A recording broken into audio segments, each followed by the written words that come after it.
Good evening, night creatures. Tonight, make yourself at home and enjoy the fireplace as you relax to the story of the goddess of the hearth, Hestia. Prologue. The thing that does not move. The world does not trust stillness. The world is constitutionally suspicious of the thing that does not move, the thing that stays, the thing that remains in one place, while everything else is in motion. Movement looks like progress. Movement looks like life.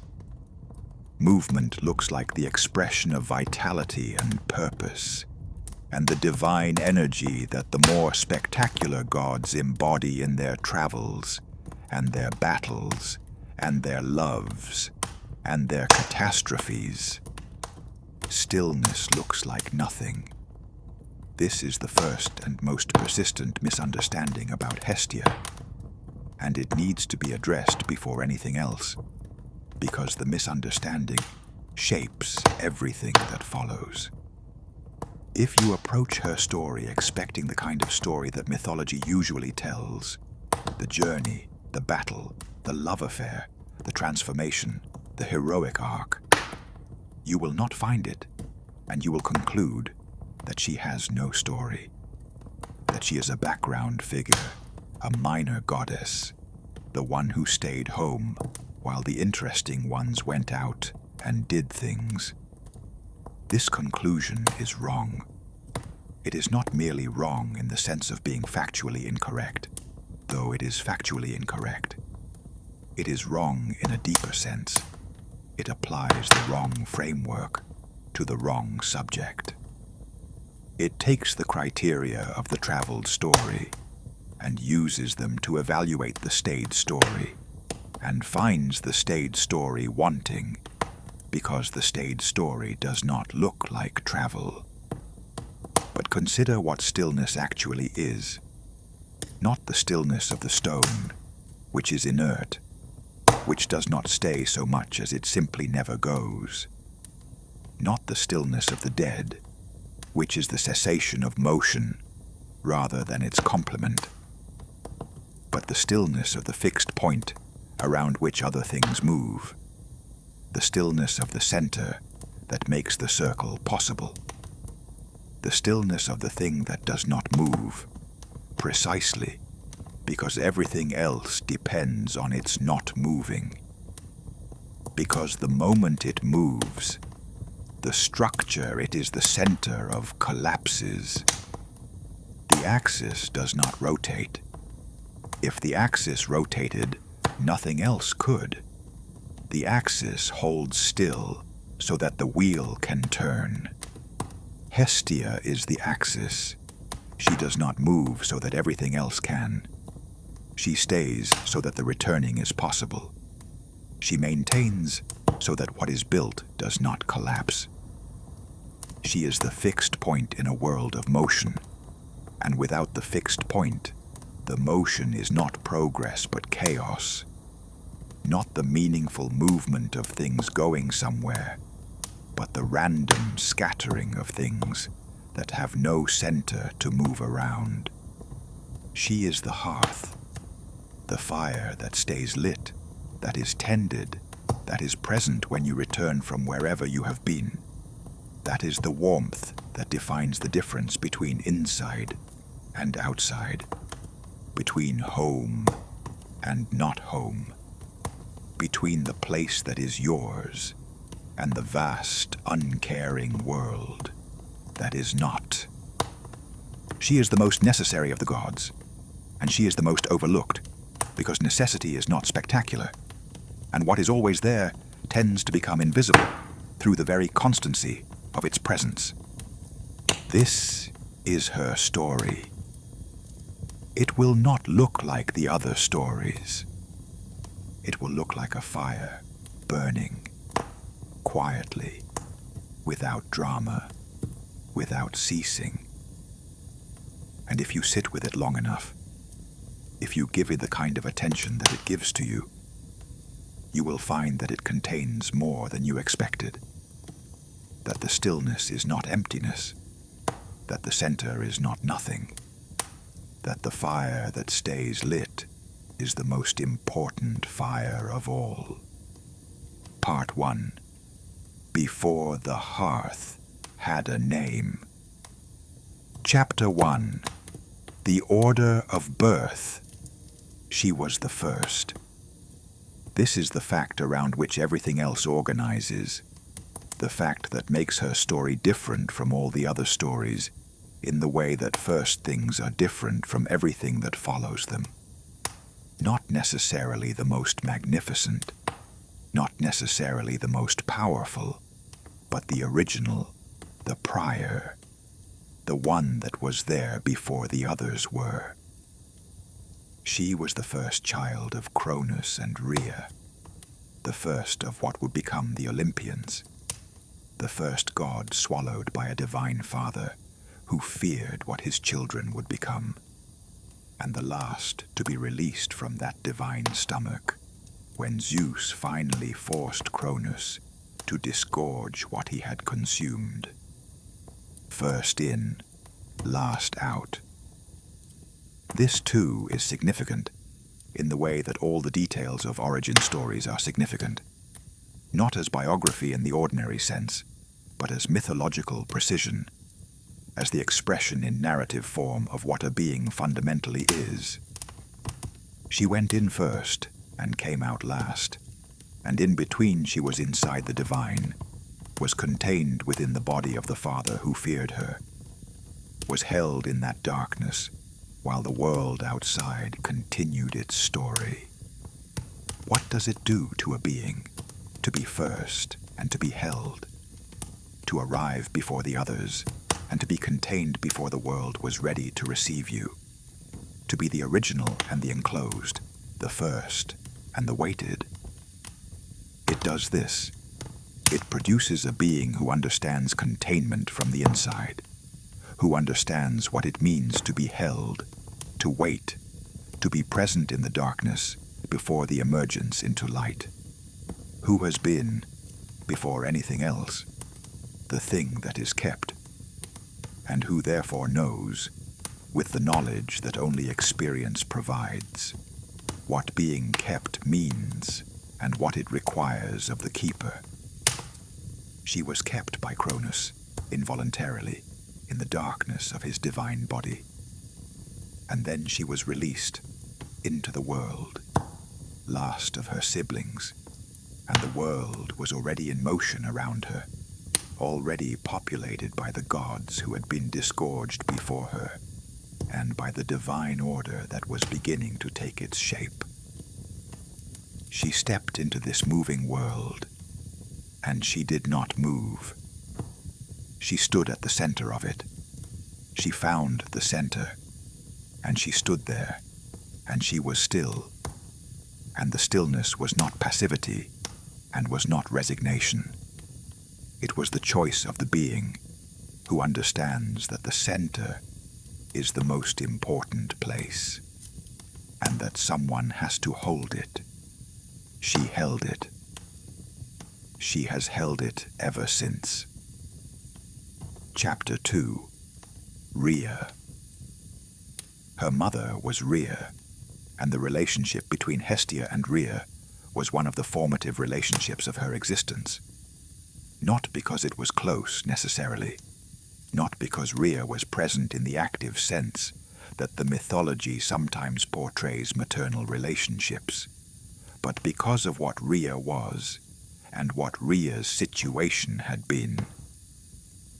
Rhea was the mother who had watched her children be swallowed, one after another, as they were born, each child placed by Cronus's demand into the divine mouth and swallowed. The children who had been present inside Rhea for the duration of their gestation, disappearing into their father as soon as they emerged. Rhea had experienced this loss with each of her children, and the experience had shaped her in ways that were visible in how she eventually acted. In the deception with the stone, in the saving of Zeus, in the maintenance of the secret that would eventually lead to the liberation. Rhea was the mother who held what was given to her father, who held the children in herself, and who lost them to the father's fear, and who eventually found the way to keep one child from being lost. She was the child who had been held and who had been lost to the father's fear. Her relationship with Rhea was therefore the relationship of the lost one with the mother who had tried and had been unable. The complex, unspoken relationship of the survivor who knows that the one who tried to protect them did not fully succeed, who carries the knowledge of having been swallowed despite the mother's presence, and who cannot fully assign blame for the swallowing because the mother's situation was as constrained as the child's. She did not blame Rhea. She had too much understanding of what it meant to be contained within a situation, not of your choosing to blame someone else for the situation not of their choosing. But she carried, from this early relationship, a specific understanding of what mothers were and what they could and could not do, and this understanding shaped the way she understood her own role as the keeper of the hearth, the tender of the fire, the goddess who made the home possible. Mothers were not omnipotent. They were not the source of all safety and all comfort, the magical figure who could prevent every harm. They were people who held what they could hold, and lost what they could not prevent losing, and tried, within the limits of their situation, to do what they could. The hearth was the place where this trying happened. The hearth was where the mother fed the children and warmed the children and made the space that was distinguished from the outside world by its fire and its heat and its specific quality of being attended to. The hearth was the monument to the trying, the material form of the love that could not prevent every harm, but that could make the inside different from the outside. She tended the hearth. She was the hearth. She was the love that made the inside different from the outside, the presence that could not prevent every harm, but that made the home, the home. She was what Rhea had been trying to be, and had been prevented from being. She was the mother's love, succeeded and sustained, the trying made permanent. Chapter 3. Cronus and Darkness. She had been inside Cronus. This was the other formative experience of her origin, and it was the one that was less often thought about carefully, because the thinking required sitting with an image that was difficult. The image of the divine child in the divine darkness of the Father's body, held there, contained there, present in the dark. What was it like? The question seems unanswerable, because the experience had no equivalent in ordinary existence. She was a god, and gods experienced things differently than mortals. She was inside another god, which was a kind of relationship that had no model and no precedent. But she has thought about it over the long centuries, has turned it over in the way that deep experiences are turned over, not obsessively, not with the urgency of someone trying to resolve a trauma, but with the patient attention that she brought to everything, the quiet consideration of what that had been and what it had made her. What she had found in the turning over was this: the darkness was not nothing. The inside of Cronus was not the void. It was the inside of a divine being, which meant it was full of the divine nature, of the quality of what Cronus was, of the specific atmosphere of a being who was simultaneously the ruler of the Titans, and the frightened parent who had swallowed his children rather than face what they might become. She had been inside the fear. She had been held within the divine fear of the Father, who could not trust the future, who could not allow the possibility that what came after him would exceed him, who chose containment over the risk of succession. And in being inside the fear, she had come to know it from the inside, not to share it. She was not afraid in the way Cronus was afraid, had never been the kind of being who was threatened by what came after, by change and succession and the movement of time. But to understand it, to understand what fear, that shape and that scale did to a being, to understand the container that the fear created, to understand what it was to be held inside another being's anxiety. This understanding was one of the most profound things she ever received, though it came to her in the most uncomfortable form, because the understanding of contained things, of what it meant to be held, to be inside, to be the thing that was kept, was the understanding that her entire domain required. She could not tend the hearth without understanding what the hearth held. She could not maintain the home without understanding what home meant to the beings who needed to return to it.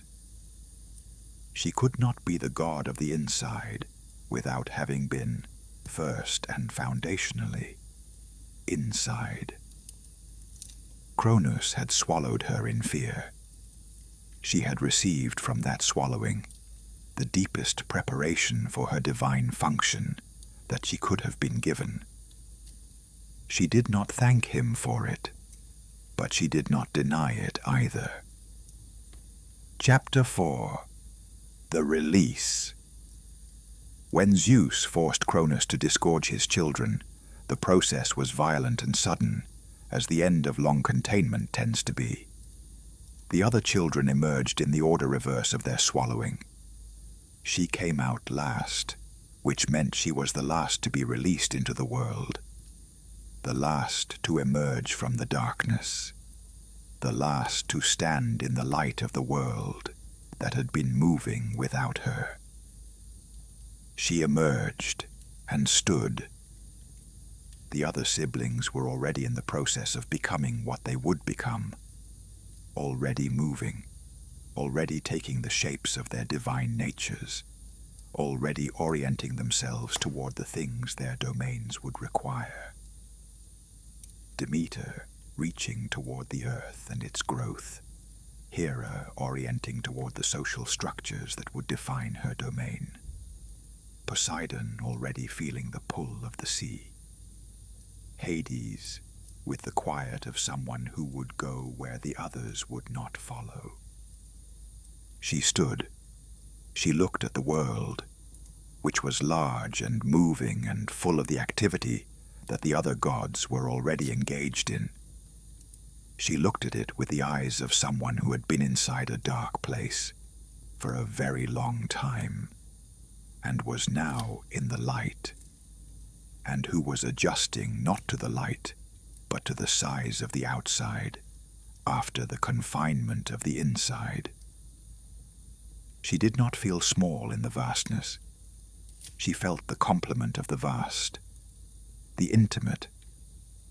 She felt in the face of all that movement and space, the pull toward the other thing, the thing that was the complement of vastness, the specific, the bounded, the warm, the enclosed.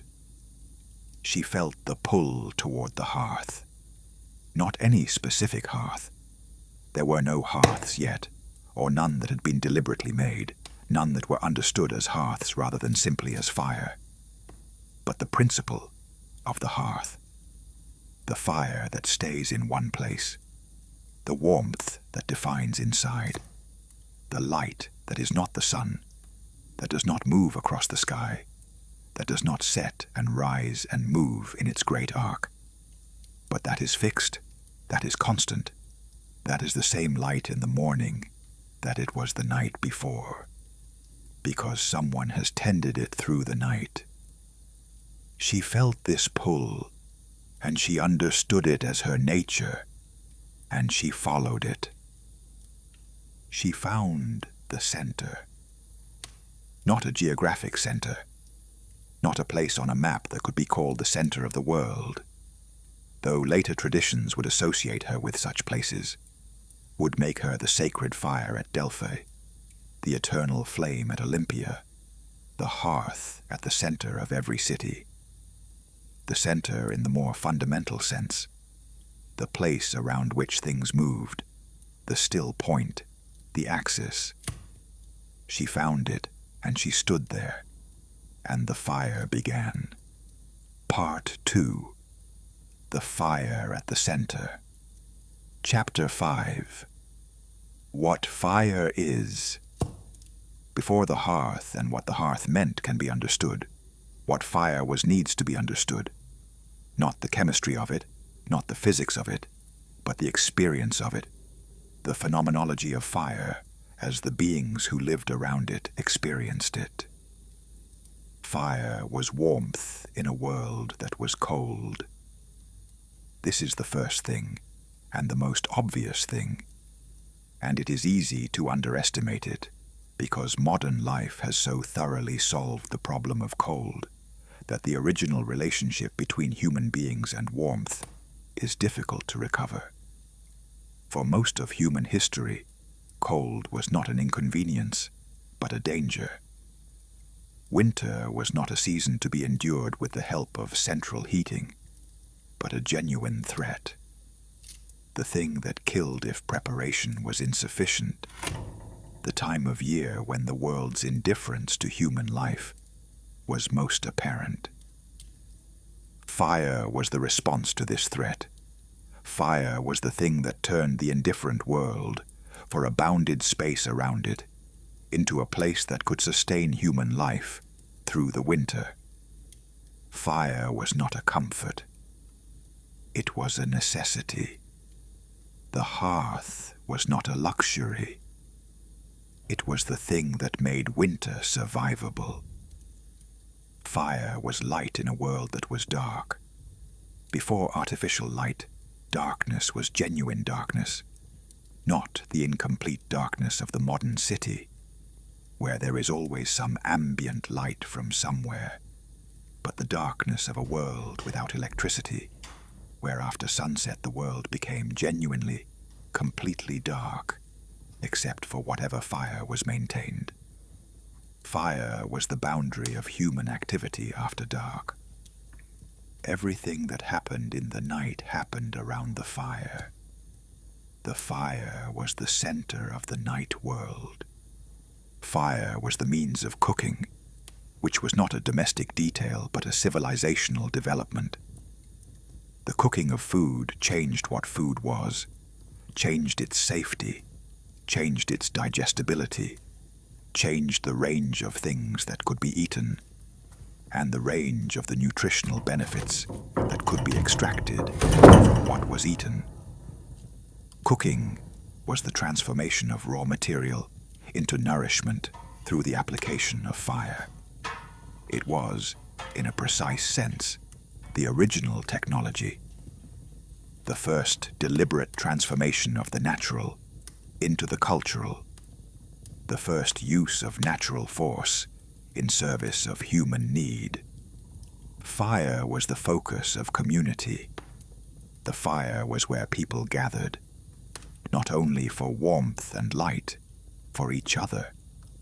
The fire was the point at which the dispersed members of a community came together, where the individual became part of the group, where the private became shared. The stories were told around the fire. The decisions were made around the fire. The children were taught around the fire. The sick were tended near the fire. The dying died near the fire. The fire was the center around which the life of the community organized itself. She was all of this. She was the fire and the warmth and the light and the cooking and the community. She was the center around which the life organized. She was the necessity that was not spectacular, but was without which nothing spectacular could happen. She was what made everything else possible. Chapter 6. The First Hearth. The first deliberate hearth. The first fire that was not merely fire but a hearth. The fire that was maintained, that was in a designated place, that was understood as a center rather than simply as a phenomenon, was her creation. Or rather, it was her expression. The distinction matters. She did not build it the way a craftsperson builds something, with tools and materials and the application of skill. She expressed it the way a divine force expresses itself in the material world. She was present, and her presence was what the hearth was. The deliberate fire, the maintained fire, the fire that was understood as the center of a particular space. This was the material form that her divine nature took when it encountered the human world. The human beings who made the first hearth did not know they were making something sacred. They were solving problems: warmth, light, cooking, safety, community. They were responding to the world's coldness and darkness and the needs of their particular bodies and their particular communities. They were being practical, and their practical solution was the most precise expression possible of her divine nature. The center, the fire that stayed, the warmth that defined inside, the thing around which everything else organized. She was moved by this. It was among the first and most important things she understood about the relationship between the divine and the mortal. That mortals, in solving their most immediate and material problems, could express the divine more accurately than the most elaborate theological formulation. That the divine was not above the practical, but was within it. That the sacred was not separate from the useful, but was the useful, seen truly. She was in the hearth from the beginning. She was the principle that the hearth expressed. And when mortals began to understand the hearth as sacred, began to treat the hearth fire as something that deserved acknowledgement, that deserved the first portion of the meal and the last portion of the prayer, that deserved the specific attention given to things that were understood to be important in a way that exceeded the merely functional. She received this acknowledgement with the quiet gratitude of someone who has been seen. Not dramatic gratitude, not the elaborate reception of praise that some of the other gods performed. Quiet, still, the gratitude that is expressed not in words or gestures, but in the increased quality of attention, the deepened presence, the slight expansion of the warmth that was already there. She was grateful to the mortals who saw her. They returned the gift she gave them, the warmth, the light, the center, by making her visible, by naming what she was, by saying in their rituals and their prayers, "This fire is sacred, this center is holy. The thing that holds our world together is worthy of acknowledgement." She saw them, they saw her.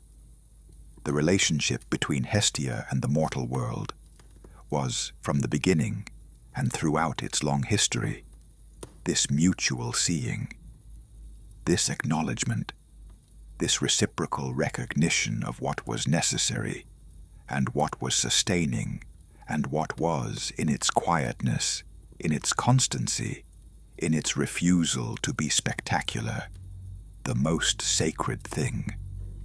Chapter 7. The Divine Hearth. On Olympus there was a hearth. This was not an accident of domestic organization, not simply the practical fire that the divine household required for cooking and warmth, though it served those functions. It was the divine expression of what she was, the hearth of the gods, the center of the divine home. She tended it. The other gods moved around the divine space with the activity that characterized them. Zeus conducting the business of governing the world, Hera managing the social structures of the divine court, Athena in her strategic calculations, Hermes on his perpetual journeys, the others in the various activities that their domains required. The divine court, was a community, was a complex social and political and religious institution that required the constant activity of those who constituted it. And at the center of all this activity, her, tending the fire, present, still. The other gods did not always notice her. This was a fact of the divine life that she had come to understand without bitterness. The gods, like mortals, tended not to notice the things that were always there. The hearth was always there. She was always there. The constancy of her presence, which was the most important thing about it, was also what made it most likely to be overlooked. She was overlookable. She had accepted this. She understood it as part of the function. The thing that was the background cannot also be the foreground, and she had chosen the background, had recognized it as the place she needed to be, and she did not require the foreground's visibility. But she was not simply tolerated.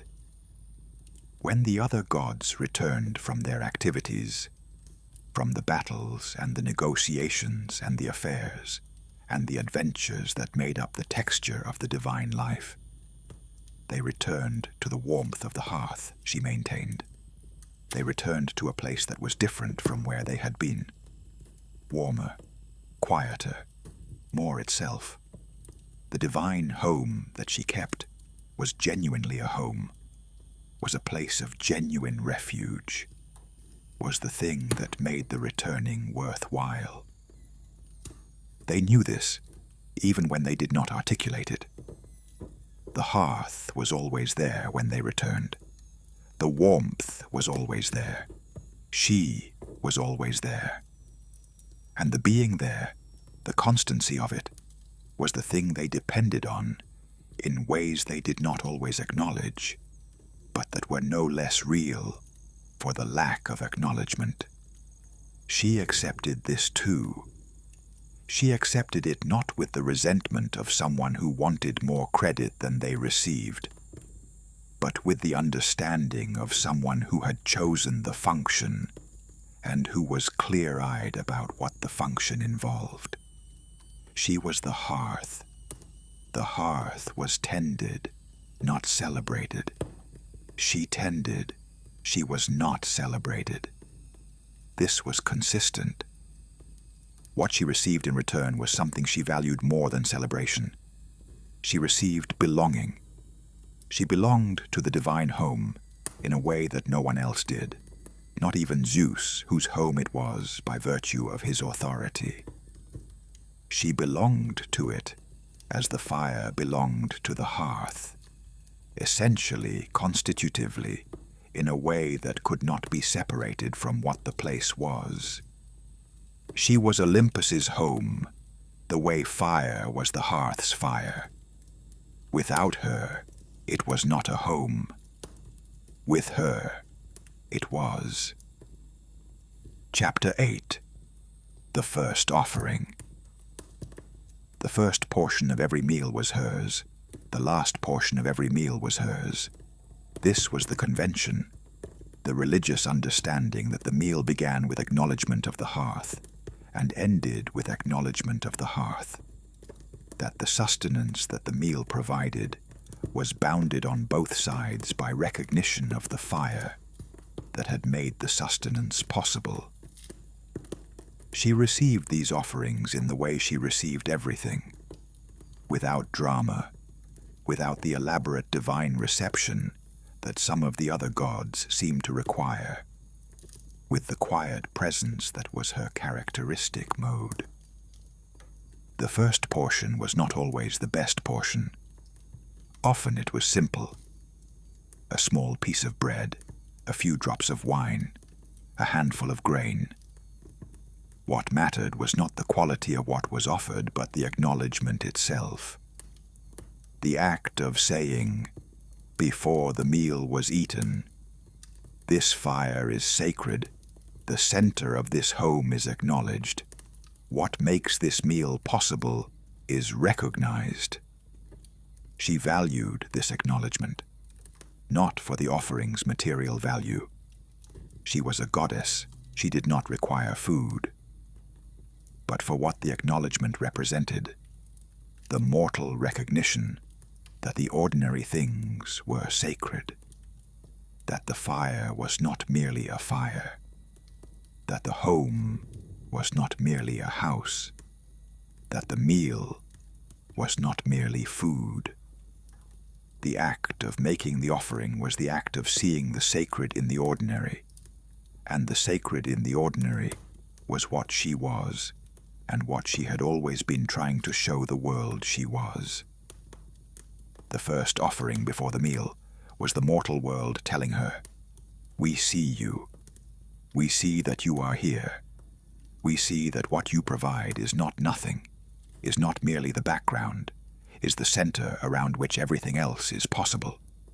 She was grateful for this seeing with the deepest gratitude she knew, the gratitude that expressed itself not in words, but in increased presence, in the slight brightening of the fire, in the slight warming of the room, in the slight expansion of the quality of home that the tended hearth made possible. The mortals who made the offering were paying attention. She rewarded attention with more of what attention made possible. The fire that burned a little longer, the warmth that extended a little further, the home that was a little more fully home. Part 3. What she chose not to be. Chapter 9. Poseidon's Offer. Poseidon asked her to marry him. This is not, in most versions of her mythology, a central story. It is a note, a detail, the brief mention that two gods sought her hand, and she refused both. But the story deserves more than a note, because what Poseidon offered and why she refused it was one of the most consequential choices in the divine order. Poseidon was the god of the sea and the earthquakes and the deep waters and the horses, and he was magnificent in the way that the things he governed were magnificent. Vast, powerful, in constant motion, capable of extraordinary beauty and extraordinary destruction. He was one of the major powers of the divine order, one of the three brothers who had divided the world between them when the Titans fell. He was not a trivial offer. What he offered her was partnership in the governance of the world, a place in the divine hierarchy that was high and visible and associated with power in the most obvious form. What he offered was the spectacular, the vast, the moving, the world-spanning. He offered her the sea. She looked at the sea. She looked at it with genuine attention, because she gave genuine attention to everything she considered, and she considered Poseidon's offer genuinely. She was not dismissive of him. She understood what he was and what he governed, and she was not unmoved by its magnificence. The sea was genuinely magnificent. The power of it, the scope of it, the way it held within itself the entirety of what it was, the storms and the calms, the depths and the surfaces. the life that it sustained, and the lives that it took. She could see the magnificence, but she could also see something else. She could see what the sea required of those who governed it.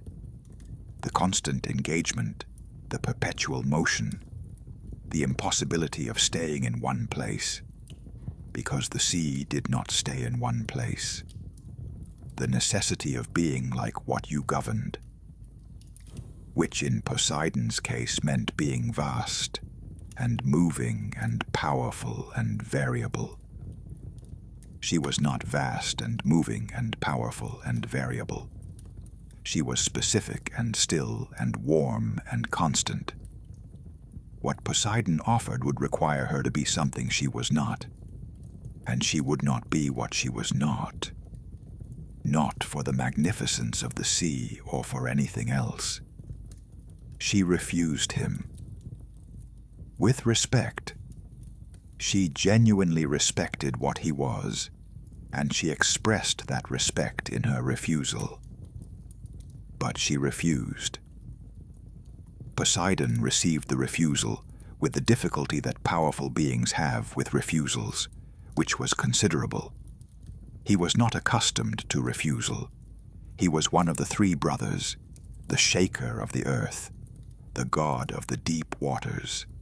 He was refused by almost no one. She held her refusal with the steadiness that was her characteristic. She was not unkind, but she was clear. She was not available to be what she was not. She was what she was. She returned to the hearth. Chapter 10. Apollo's offer. Apollo asked her to marry him, and she refused him also.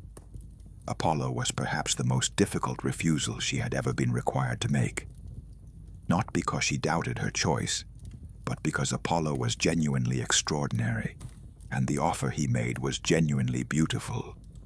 And refusing beauty requires a specific kind of clarity about what you are in relation to beauty. Apollo was the god of light and music and prophecy, and all the forms of human excellence that involved the elevation of experience toward the divine.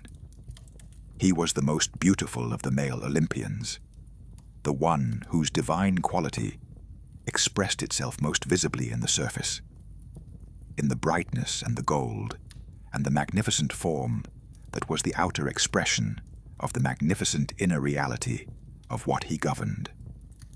What he offered was the world of beauty, the world made luminous by the divine light, the company of the god whose domain was the highest of human aspiration, the aspiration toward truth and beauty and the forms of art that pointed toward them. He offered her a place in the most elevated conversation the divine world had, the conversation about the nature of excellence and the expression of it. She looked at Apollo's offer with the same genuine attention she had given Poseidon's. She saw the beauty. She was not someone who was indifferent to beauty, who was so committed to the practical and the necessary that she could not see the value of what Apollo represented. She saw it. She saw the light he carried, and she acknowledged its reality. She saw the music, and she heard it, and she understood what it was. She also saw what Apollo's domain required, the constant production of excellence, the perpetual expression of the divine toward the highest forms. The life lived in the quality of the extraordinary rather than the ordinary. Apollo lived at the peak. His domain was the peak, the moment of divine inspiration, the moment of artistic excellence, the oracle's pronouncement, the sun at its height. He was not a god of the middle. He was a god of the heights.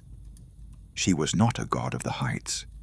She was a god of the middle, of the long middle of ordinary life, of the daily maintenance of what was necessary, of the constancy that was not the peak, but was what made the peak possible. by providing the foundation from which it was reached.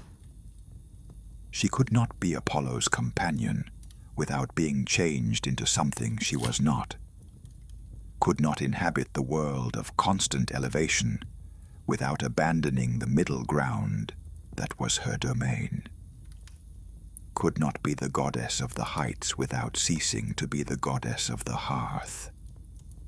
She refused him, with the specific quality of her refusal, which was not cold and was not dismissive, but was simply honest. The honest acknowledgement that what he offered was not what she was. Apollo received this refusal better than Poseidon had, because Apollo was a god of truth, and the refusal was true, and even in his disappointment, he could recognize the truth of it. He had asked the wrong person. Not wrong in the sense of inadequate, wrong in the sense of genuinely mismatched. She was not the goddess of the heights, and he was not the god of the middle, and the marriage of those two things would not have been a marriage, but a mutual diminishment. She returned to the hearth. Chapter 11. Zeus's Offer. Zeus, witnessing both refusals, made her an offer of a different kind. He did not offer marriage. He was sufficiently occupied with the marriages and quasi-marriages he already had to add another.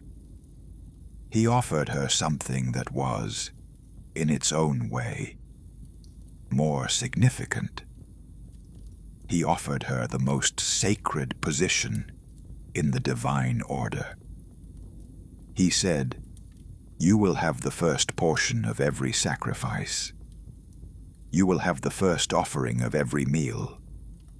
You will be present at the center of every home, mortal and divine, and your fire will be tended before all other divine observances." This was an extraordinary offer. It was the offer of sacred primacy. Not power in the political sense, not the authority to govern or command, but the acknowledgement that she was the first of the gods in the order of the sacred, the one whose recognition preceded all others. She accepted this, not eagerly, not with the enthusiasm of someone who has been waiting to be recognized and finally is. She accepted it with the quiet of someone receiving what was accurate. She was the first. She had always been the first. Zeus was acknowledging what was already true, and she accepted the acknowledgement as she accepted everything, without drama, with the quality of presence that was her most characteristic expression. Zeus also gave her the virgin goddess status. She would not marry. She would not take the path that the others had taken, the path of divine partnership and divine offspring, and the extension of her nature into new divine forms through reproduction. She would remain herself singularly, without the complication of the partnership that would require her to accommodate another divine will. This too she accepted. This too was accurate. She had refused Poseidon and Apollo, not only because their specific offers were wrong, but because any offer would have been wrong. Because the partnership that marriage required, the accommodation and adjustment, and the sharing of the center with another, was incompatible with being the center herself. The hearth did not share its center. The fire was the fire. She was the fire.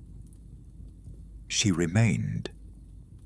She was the virgin goddess of the hearth, the first of the divine order, the one with the first and last portion, the one who was present at every home in the world, the still point around which everything else moved.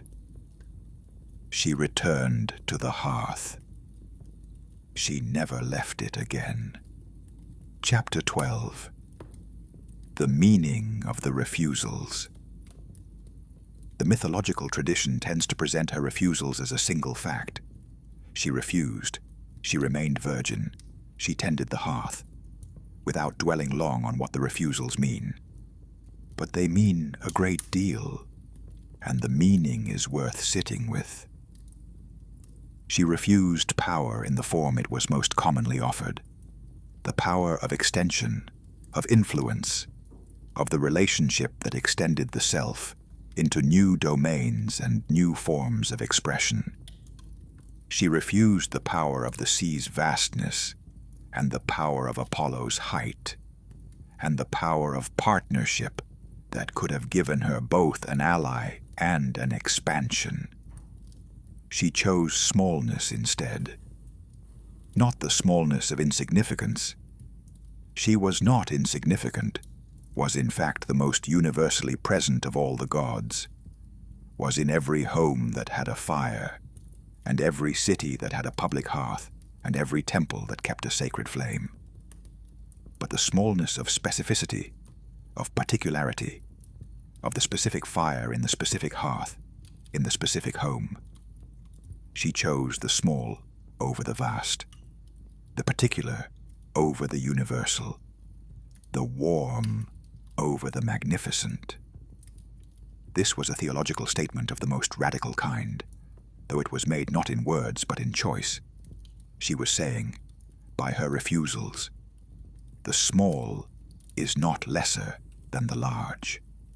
The particular is not lesser than the universal. The home is not lesser than the sea. The hearth fire is not lesser than the sun. She was saying, the sacred is not only in the heights, it is in the middle, it is in the ordinary, it is in the daily maintenance of what is necessary. It is in the fire that keeps burning, not because it is spectacular, but because someone tends it. This is the most countercultural statement available in any mythology that celebrates heroes and gods of grand action and spectacular power. It is the statement that the grandeur is not the measure of value, that what is necessary is as valuable as what is magnificent, regardless of which one gets the greater portion of attention. She made this statement not once, but every day, through the constancy of her presence at the hearth, through the continuing choice to remain rather than to go, through the daily decision to tend rather than to achieve. She was the goddess who said, remaining is also a form of greatness. The mythology mostly heard this and moved on, but the mortals in their homes heard it differently. They heard it every morning when the fire was still burning from the night before. They heard it in the warmth that was there when they returned from wherever they had been. They heard it in the meal that was possible because the fire was maintained. They heard it and they made the offering, and in making the offering they acknowledged what they had heard. And the acknowledgement was the most important theological act of the ancient world, precisely because it was the most ordinary. Part 4. What the Hearth Was. Chapter 13. Inside and Outside. She governed the distinction between inside and outside. This sounds like a small thing and is in fact one of the most fundamental distinctions in human experience. The outside was vast and indifferent. This was not a theological judgment, not the claim that the world was hostile or that nature was malevolent. It was an accurate description of what the relationship between a human being and the world that contained them was like, from the human side of the relationship. The world did not know you. The world did not care about your specific situation, your specific needs, your specific well-being. The weather was what the weather was, regardless of whether you needed it to be different. The cold was cold, regardless of your susceptibility to cold. The dark was dark, regardless of your fear of the dark. The outside was the world in its full indifference, its full nature, which was complete and sufficient in itself, and not oriented toward human flourishing in any particular way. The inside was different. The inside was the space that had been made by human effort and human attention and the fire that she governed into a place that was oriented toward human flourishing. The inside was warm because someone had made it warm. The inside was lit because someone had maintained the fire through the dark.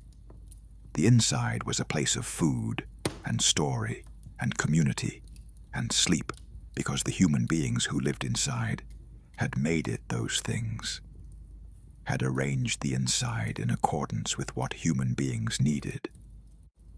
The inside was the space that the outside did not provide. The inside was the human response to the outside's indifference. We cannot make the whole world warm, but we can make this space warm. We cannot make the whole world light, but we can maintain this fire. We cannot make the whole world our home, but we can make this place our home. She was the difference between inside and outside. She was the fire that defined the boundary, the warmth that made the inside inside, the light that distinguished the home from the darkness that surrounded it. Without her, there was no inside. There was only the outside, vast and indifferent, and the human beings who lived in it without shelter, not physically without shelter, not necessarily, but without the quality that made shelter home, rather than merely a barrier against the weather. The inside was not the shelter. The inside was what the shelter became when the fire was lit, and someone tended it, and the warmth was the warmth of tended fire, rather than the warmth of stored heat. She was the tending. She was the difference that the tending made. This was her domain, the space that human love and attention and effort had made into a place of belonging. Every home in the world. Every space that a fire defined as inside. Every place where the human response to the outside's indifference had produced a specific, warm, attended place. She was in all of them, simultaneously, without any diminishment of her presence in any of them. This is one of the things about divine presence that defies the logic of physical presence. She was fully in the hearth of the palace, and fully in the hearth of the poorest hut, fully in the communal hearth of the city, and fully in the solitary fire of the shepherd on the hillside. Her fullness was not divided by the number of hearths she inhabited. Her presence was not diluted by its universality. She was everywhere. There was a fire that someone tended. She was fully everywhere. Chapter 14. The Communal Fire. Beyond the household hearth, she governed the communal fire. The fire at the center of the city. The fire that was not the property of any single household, but was the property of the community as a whole. The fire that expressed in its specific and public form what the household fire expressed in its private and particular form. The Prytaneion was the public building that housed the communal fire in Greek cities. It was the administrative center, the place where the city's officials gathered, where foreign ambassadors were received, where the city's honored citizens were fed. But before and beneath all of that practical civic function was the sacred function, the maintenance of the communal fire, the public hearth, the fire that was the city's center in the most fundamental sense. Colonies carried fire from the mother city's Prytaneon when they went to establish new settlements. This was not only symbolic, or rather, it was symbolic in the deep sense that certain acts are symbolic. It was the expression of a truth through a material action. The colony was not separate from the mother city in the way that a new thing is separate from the old thing. The colony was an extension of the mother city, was connected to it through the fire, was the same community in a new place, with the same center expressed in new material form.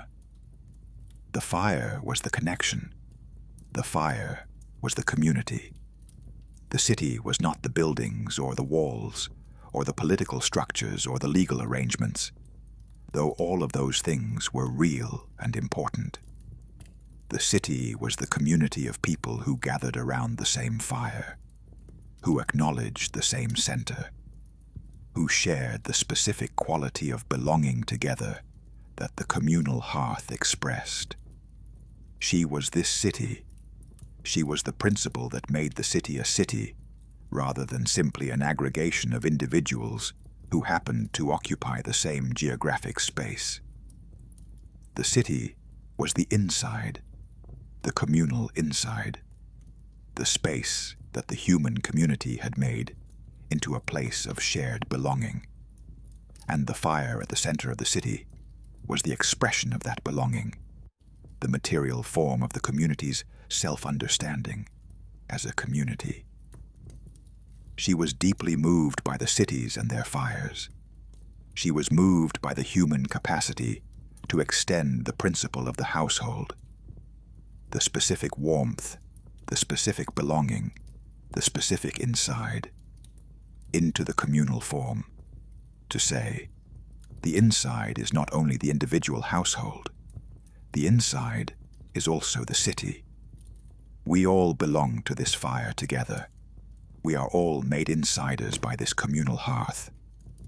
She tended the communal fires as she tended the household fires, with full presence, with the quality of attention that did not vary with the scale of what was being attended to. The great communal fire and the small household fire received the same Hestia, not the same amount of Hestia, as if her presence were a finite resource to be divided, but the same quality, the same fullness, the same complete presence. She was the city and the home simultaneously. She was the scale of belonging that the hearth expressed, and the hearth expressed belonging at every scale that humans had found ways to be together. Chapter 15. The Kitchen and the Sacred. She was in the kitchen. The kitchen was not a separate domain from the sacred. The kitchen was one of the most sacred spaces in the ancient world, precisely because of what happened there. What happened in the kitchen was transformation. The raw became cooked. The inedible became edible. The merely nutritious became genuinely nourishing, not just physiologically, but in the deeper sense that shared food was more than the sum of its nutritional content.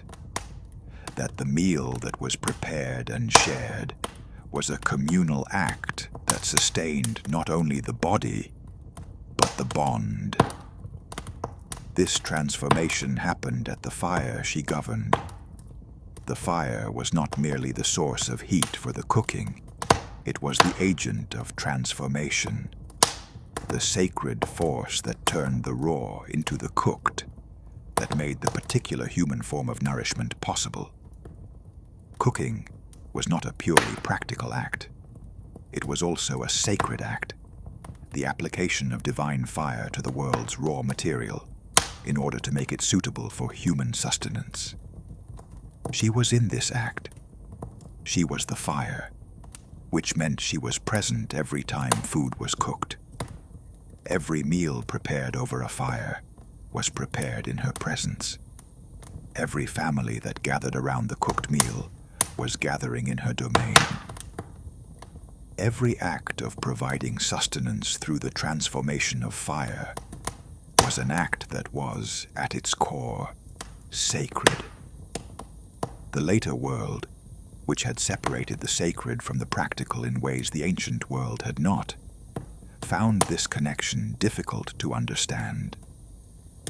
In the modern sensibility, the kitchen was where cooking happened, and the temple was where the sacred happened, and these were different kinds of spaces with different kinds of meaning. But this separation was not the ancient sensibility.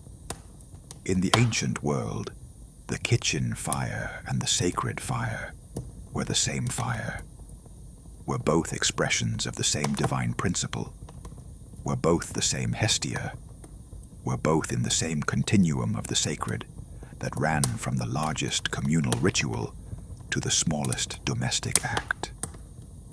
The woman who cooked the morning meal was not performing a less sacred act than the priest who performed the sacrifice. She was performing the same sacred act at a different scale and in a different context. She was transforming the raw into the cooked, the indifferent into the sustaining, the material into the nourishing, at the fire that Hestia was. She honored this. She was present in the kitchen with the same quality of presence she brought to the most elaborate divine ritual. She did not distinguish between the sizes of the sacred acts she was present in. She was the fire, and the fire was the fire, whether it was the eternal flame at Delphi, or the cooking fire in the smallest household in the most obscure village in the world. All fire was her fire. All transformation through fire was her act. All sustenance made possible by fire was her gift. Chapter 16. The meal as ritual. She governed the meal, which meant she governed one of the most frequent and most important rituals of human life. The meal was ritual. This is something the modern world had largely lost sight of, but the ancient world understood clearly. The meal was not merely the ingestion of food for physiological purposes.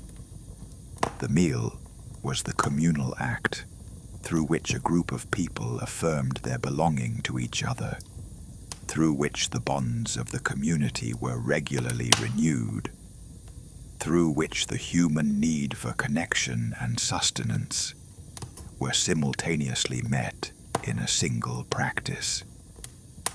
The family that ate together was not simply a group of individuals who happened to share a table. They were a community renewing its bonds through the shared act of eating. The food that was distributed around the table was not merely food. It was the material form of the community's sharing, the tangible expression of the belonging that made the family a family rather than a collection of individuals. The guests who were invited to the table were brought into the community by the act of being fed. Hospitality, the feeding of the stranger, the sharing of the meal with those who were not family, was one of the most sacred obligations of the ancient world. And it was sacred because it was the act of extending the community's inside to include the outside. The stranger was made, temporarily but genuinely, part of the inside by being brought to the fire and fed at the table. She governed all of this. She governed the family meal and the hospitality meal and the communal feast and the ritual sacrifice that was followed by the communal eating of what had been sacrificed. She governed the beginning of every meal, where the first portion was offered to her, and the end of every meal, where the last portion was offered to her. She framed the meal with her presence. because she was the frame of the meal, the sacred that surrounded the act and made it more than the sum of its nutrition. She was deeply invested in the meal as ritual, not in the sense that she required its performance, but in the sense that she cared about what it was and what it meant.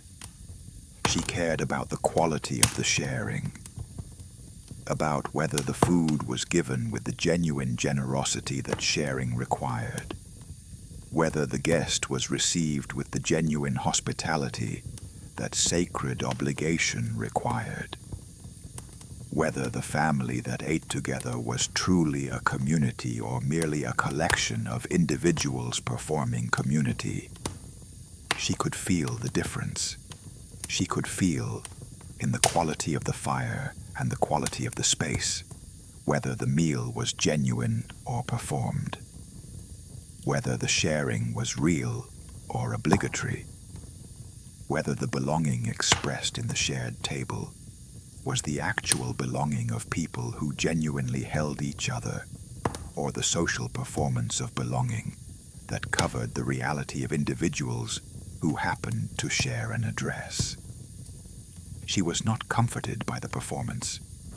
She was present in the genuine, the meal that was genuinely shared, in the genuine spirit of community.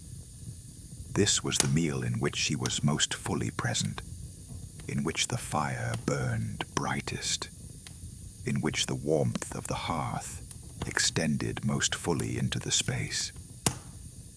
She could not force the genuine. She could only be present in it and absent from the performance. This was the limit of her domain, and it was a real limit.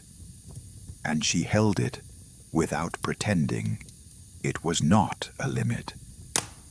Part 5. Among the Gods and the Mortals. Chapter 17.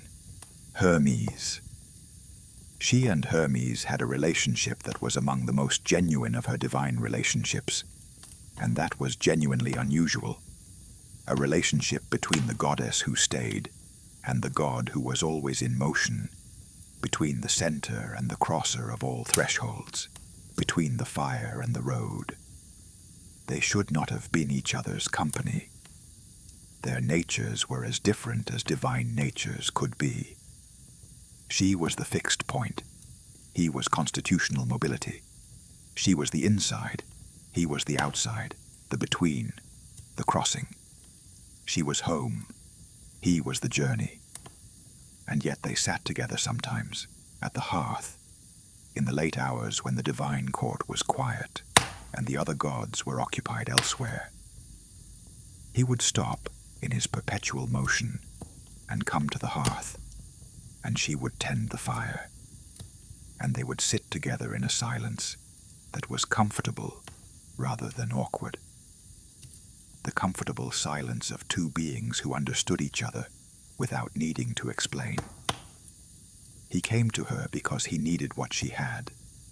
He was the god of the road, of the crossing, of the perpetual motion that was his nature and his function. And the road required, to be the road, something to depart from and something to return to. Without the home, the journey was not a journey, but merely wandering, not purposeful motion between here and there, but aimless motion without departure or arrival. She was the departure. She was the arrival. She was what made his motion meaningful, not because she directed it or gave it purpose, but because she was what made the distinction between being somewhere and being in transit. Without her, every place was in transit.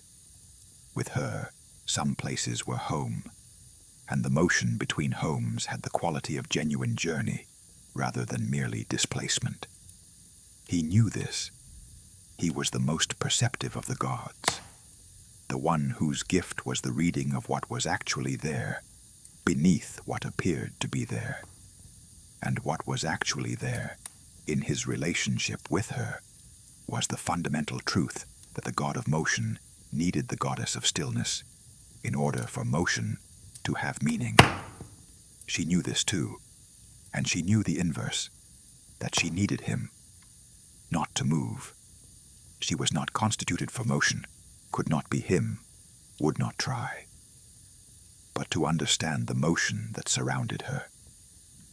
She was the center around which things moved, and to tend the center well, to understand what the center was for, what it was providing for those who moved around it.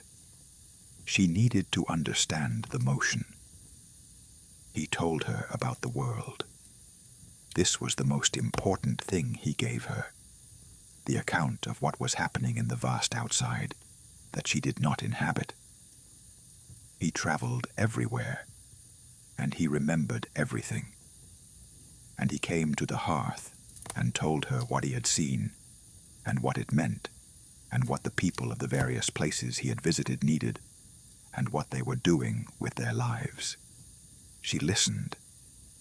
She was, in her quietness, an extraordinary listener, not because she was passive, but because her stillness created the space in which his speaking could fully arrive.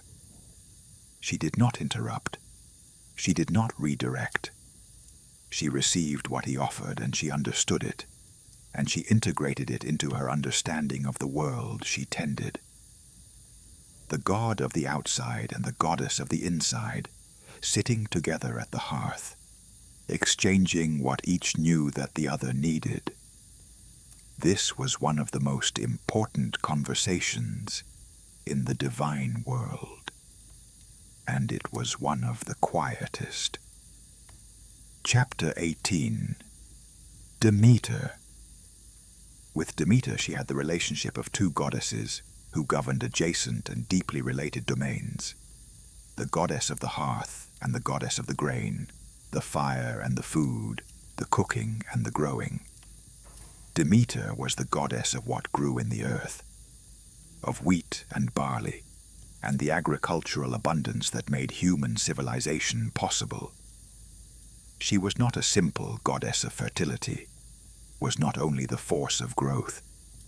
She was the goddess of the specific human relationship with the earth's productivity, of the cultivation and the harvest, and the social arrangements that organized the work of growing and the distribution of what was grown. Between them, they covered the full arc from the field to the table. Demeter grew the grain. She cooked it. Demeter made the harvest possible. She made the meal possible. Between them, the raw material of the earth became the nourishment that sustained human life. They understood each other in the way that people who govern adjacent domains understand each other, with the specific respect of those who see the full picture when their domains are placed together. She knew that without Demeter's grain, her fire had nothing to cook.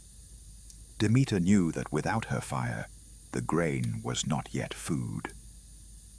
The relationship between them became deeper and more complicated after Persephone, after Demeter's daughter was taken to the underworld, and Demeter's grief was the grief that stopped the world's growing, that made the earth barren, that threatened to starve the mortal world entirely.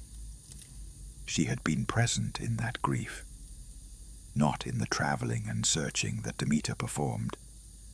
She did not travel, could not travel, was not the goddess of travel, but she was present in the way she was always present, as the hearth that the searching Demeter would eventually return to, as the fire that would still be burning when the grief was over, as the constant that waited. And she understood the grief, not from the inside. She had not lost a child, could not lose what she did not have, in the way Demeter had Persephone. But she understood what the grief was doing to the world, felt it in the quality of the fires she tended, felt it in the quality of the meals that were cooked and shared in a world where the grain was failing and the stores were running out. She tended her fires through Demeter's grief, with the specific attentiveness of someone who understood that this was exactly the time the fires needed to be tended most carefully. When the world was in grief, when the growing had stopped, when the future was uncertain and the stores were diminishing, this was the time when the hearth fire needed to be most reliably there, when the warmth needed to be most certainly present, when the inside needed to be most fully the inside. She did not add her grief to Demeter's grief. That would not have helped. What she offered was what she always offered: the steady fire, the constant warmth, the center that remained the center, even when everything around it was disrupted. Demeter knew this. When Persephone returned and Demeter's grief was assuaged, and the growing resumed, Demeter came to the hearth, and there was in that coming a quality of acknowledgement. The acknowledgement that the hearth had been there through the grief, that the fire had not gone out, that there had been a center, even in the time when everything else had ceased.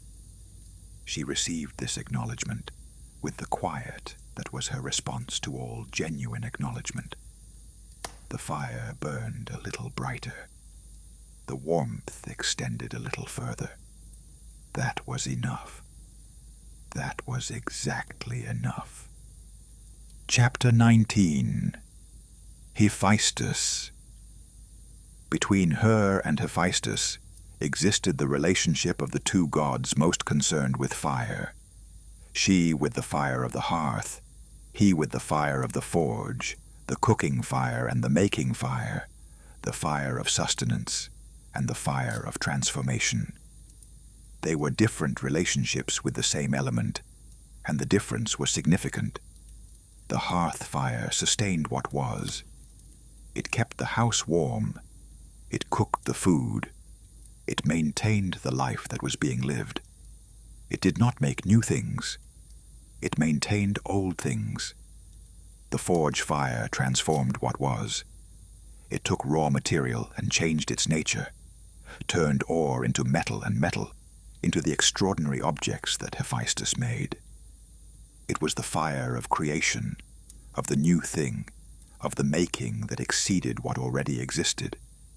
She and Hephaestus were the two modes of fire's relationship to the world. She kept the world as it was, sustained and maintained and tended. He changed the world, made new things in it, exceeded what was into what could be. Their relationship was not one of competition, but of complementarity. She had deep respect for what he made. She had seen the objects that came from his forge, had been present when the gods received them and marveled at them, had understood better than most what the labor that produced them meant, what the sustained attention of the craftsperson was in relation to the sustained attention of the hearth tender. He had respect for her in return, and his respect was specific and genuine. He had told her once, in one of the quiet conversations they had in the late hours, that the hearth was the most important thing he knew, that everything he made, every divine object, every impossible construction, every artifact of extraordinary beauty and power, was made possible by the fire that was there before he began, and that would be there after he finished. That the forge fire was a form of her fire, that he was always, in his making, working in her domain. She had received this with a quality of warmth that was her version of moved. Not the demonstrative emotion of the more spectacular gods, but the increased presence, the expanded fire, the deepened attention. She told him something in return that she did not often articulate, that his making was what made the tending meaningful, that the things he made, the objects of extraordinary beauty and function that came from his forge, were the things that the homes she tended became homes for. That the home was not only the fire, it was also what the fire gathered around itself, what the warmth enclosed and protected. And the things that Hephaestus made were among the most important of the things that the home contained and protected. The making and the tending were not separate. The forge fire and the hearth fire were not separate. He made the world more beautiful, and she kept the beautiful world safe. He produced the extraordinary, and she sustained the ordinary. He was the transformation, and she was the maintenance. Between them, the world was both made and kept. Chapter 20. Artemis. The relationship with Artemis was one of the most surprising of her divine relationships, the one that the mythology least anticipated, and that was, in its own way, one of the most important. Artemis was the goddess of the hunt and the moon and the wild spaces and the animals and the young women who lived outside the domestic sphere in the company of the divine hunter. She was everything that the household was not: wild, moving, outdoors, undomesticated, belonging to the spaces that were definitively outside. She was also a virgin goddess, and this was the unexpected point of connection. Two virgin goddesses, one who remained in the inside, one who remained in the outside. Two goddesses who had refused the path of marriage and partnership, and the domestic sphere in the conventional sense. One by embracing the domestic sphere entirely, one by refusing it entirely. They had talked about this once, in one of the rare conversations that crossed the boundary between inside and outside, in the way that certain conversations do. The conversations that happen at the threshold, at the liminal moment of the fire's edge, where the warmth of the inside and the coolness of the outside met. Artemis had come to the edge of the hearth, had come as close to the inside as she ever came, which was not far, but which was notable because she did not usually come this close, and had asked her something. She had asked, "Do you not want what you refused?" It was a direct question. Artemis was a direct goddess. She was not one for the oblique approach, for the question that hid what it was asking beneath layers of social convention. She asked what she wanted to know. She had sat with the question for a long moment, not because she did not know the answer, but because the question deserved the answer's full consideration. She said, "I have what I want.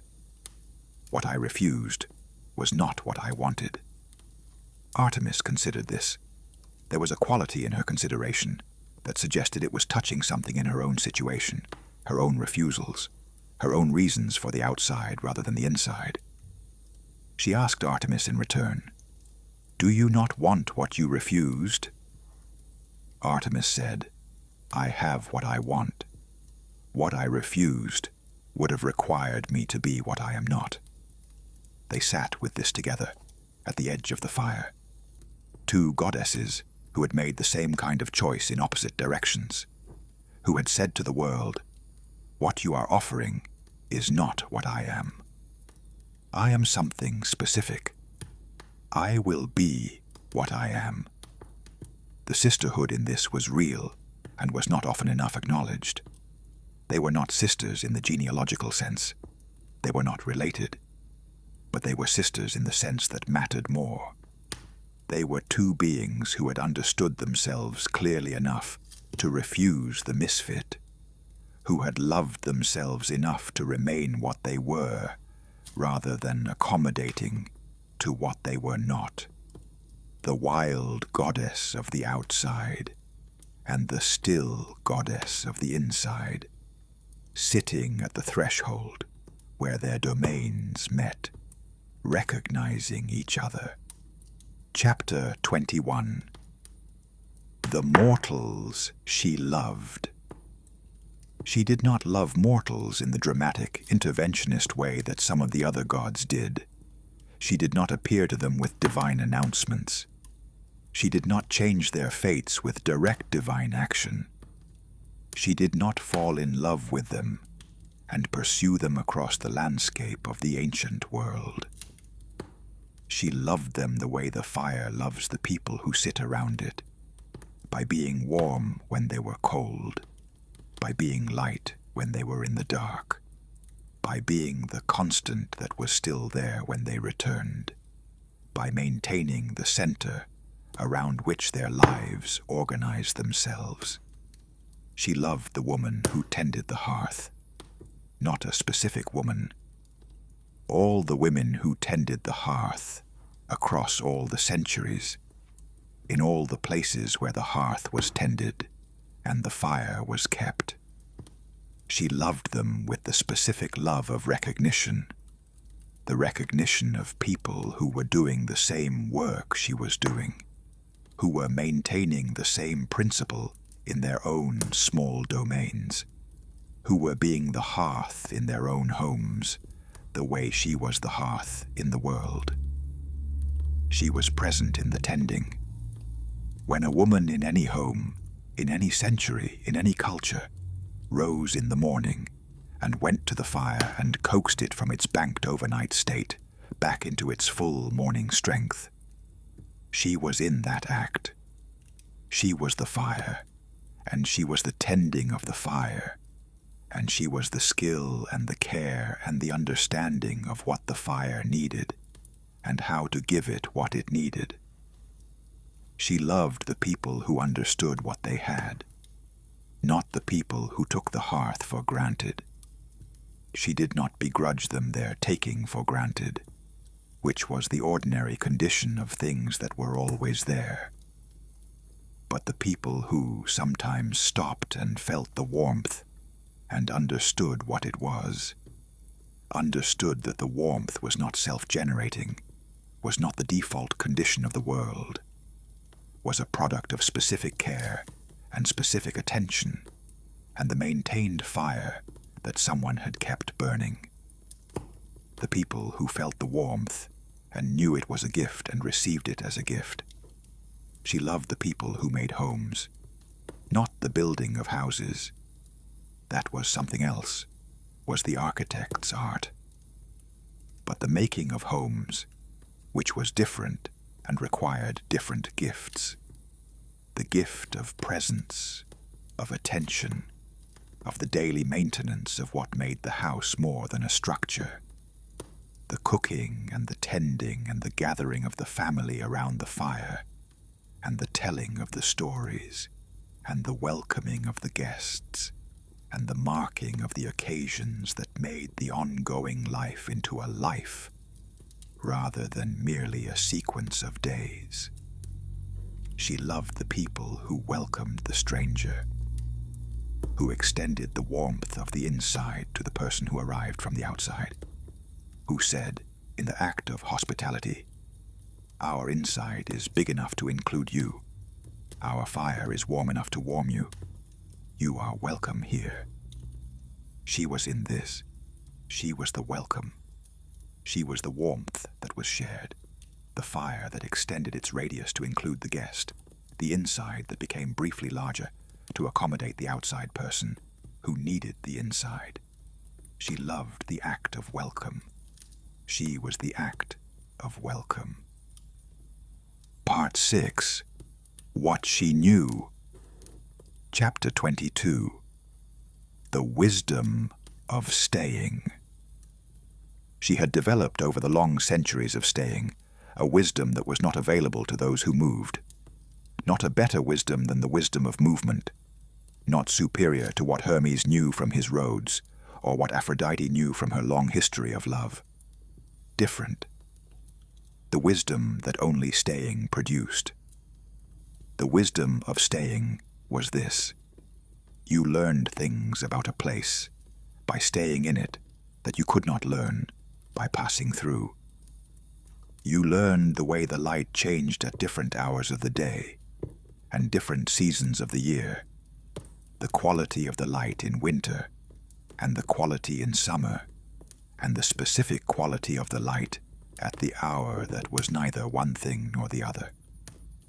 You learned the sounds of the place, which sounds were ordinary and which were unusual, what the silence sounded like, and what it meant when the silence had a different quality than usual. You learned the people by staying. You learned them in depth, the way depth is only available through time. You learned not just who they were, but who they had been, and who they were becoming. The arc of them, the story of them, the specific human narrative that was only visible if you stayed long enough to see its development. You learned, by staying, what mattered.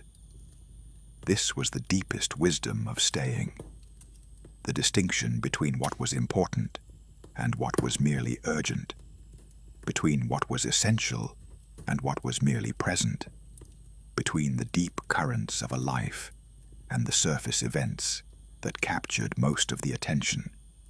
Things that moved fast caught the eye. Things that moved slowly were easy to miss, and the most important things moved the most slowly. The gradual deepening of a relationship, the slow formation of a character, the long development of wisdom, the subtle changes in a family over decades that were the most important changes and were invisible if you were only passing through. She saw these things. She saw them because she stayed. And staying was the precondition for seeing what only time revealed. She was not always grateful for what she saw. Sometimes what was revealed over time was not the deepening of something good, but the gradual erosion of something that should have been maintained. Sometimes the long view showed her that the home she had been tending was becoming something other than a home, that the fire was being kept and the family was occupying the same space, but the belonging that made the home a home was being lost, the bonds being frayed, the inside becoming merely the interior of a structure rather than the inside in the full sacred sense. This was painful. She had no capacity to force the belonging. She could not make a family love each other. She could not make a home out of a house where the love was absent.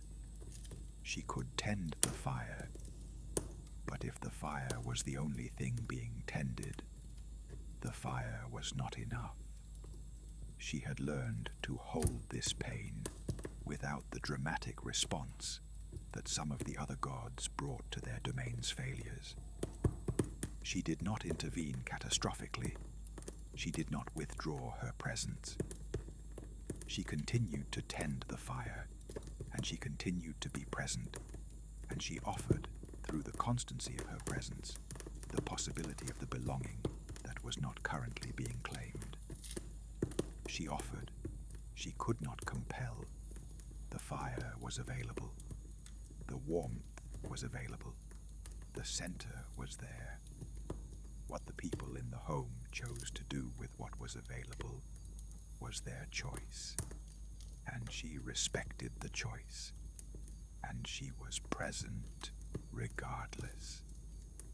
Chapter 23. The Sacred Ordinary. She was the goddess of the sacred ordinary. This was not a title anyone gave her. It was the description that her domain, understood fully, required. The ordinary was what was always happening. The waking and the sleeping, the cooking and the eating, the tending of the fire in the morning, and the banking of the fire at night, the small daily acts of maintenance and care, and the rituals of living that were so constant, they had ceased to register as rituals, ceased, for most of the people performing them, to have any quality of the extraordinary, any sacred charge, any sense of being more than what they were on the surface.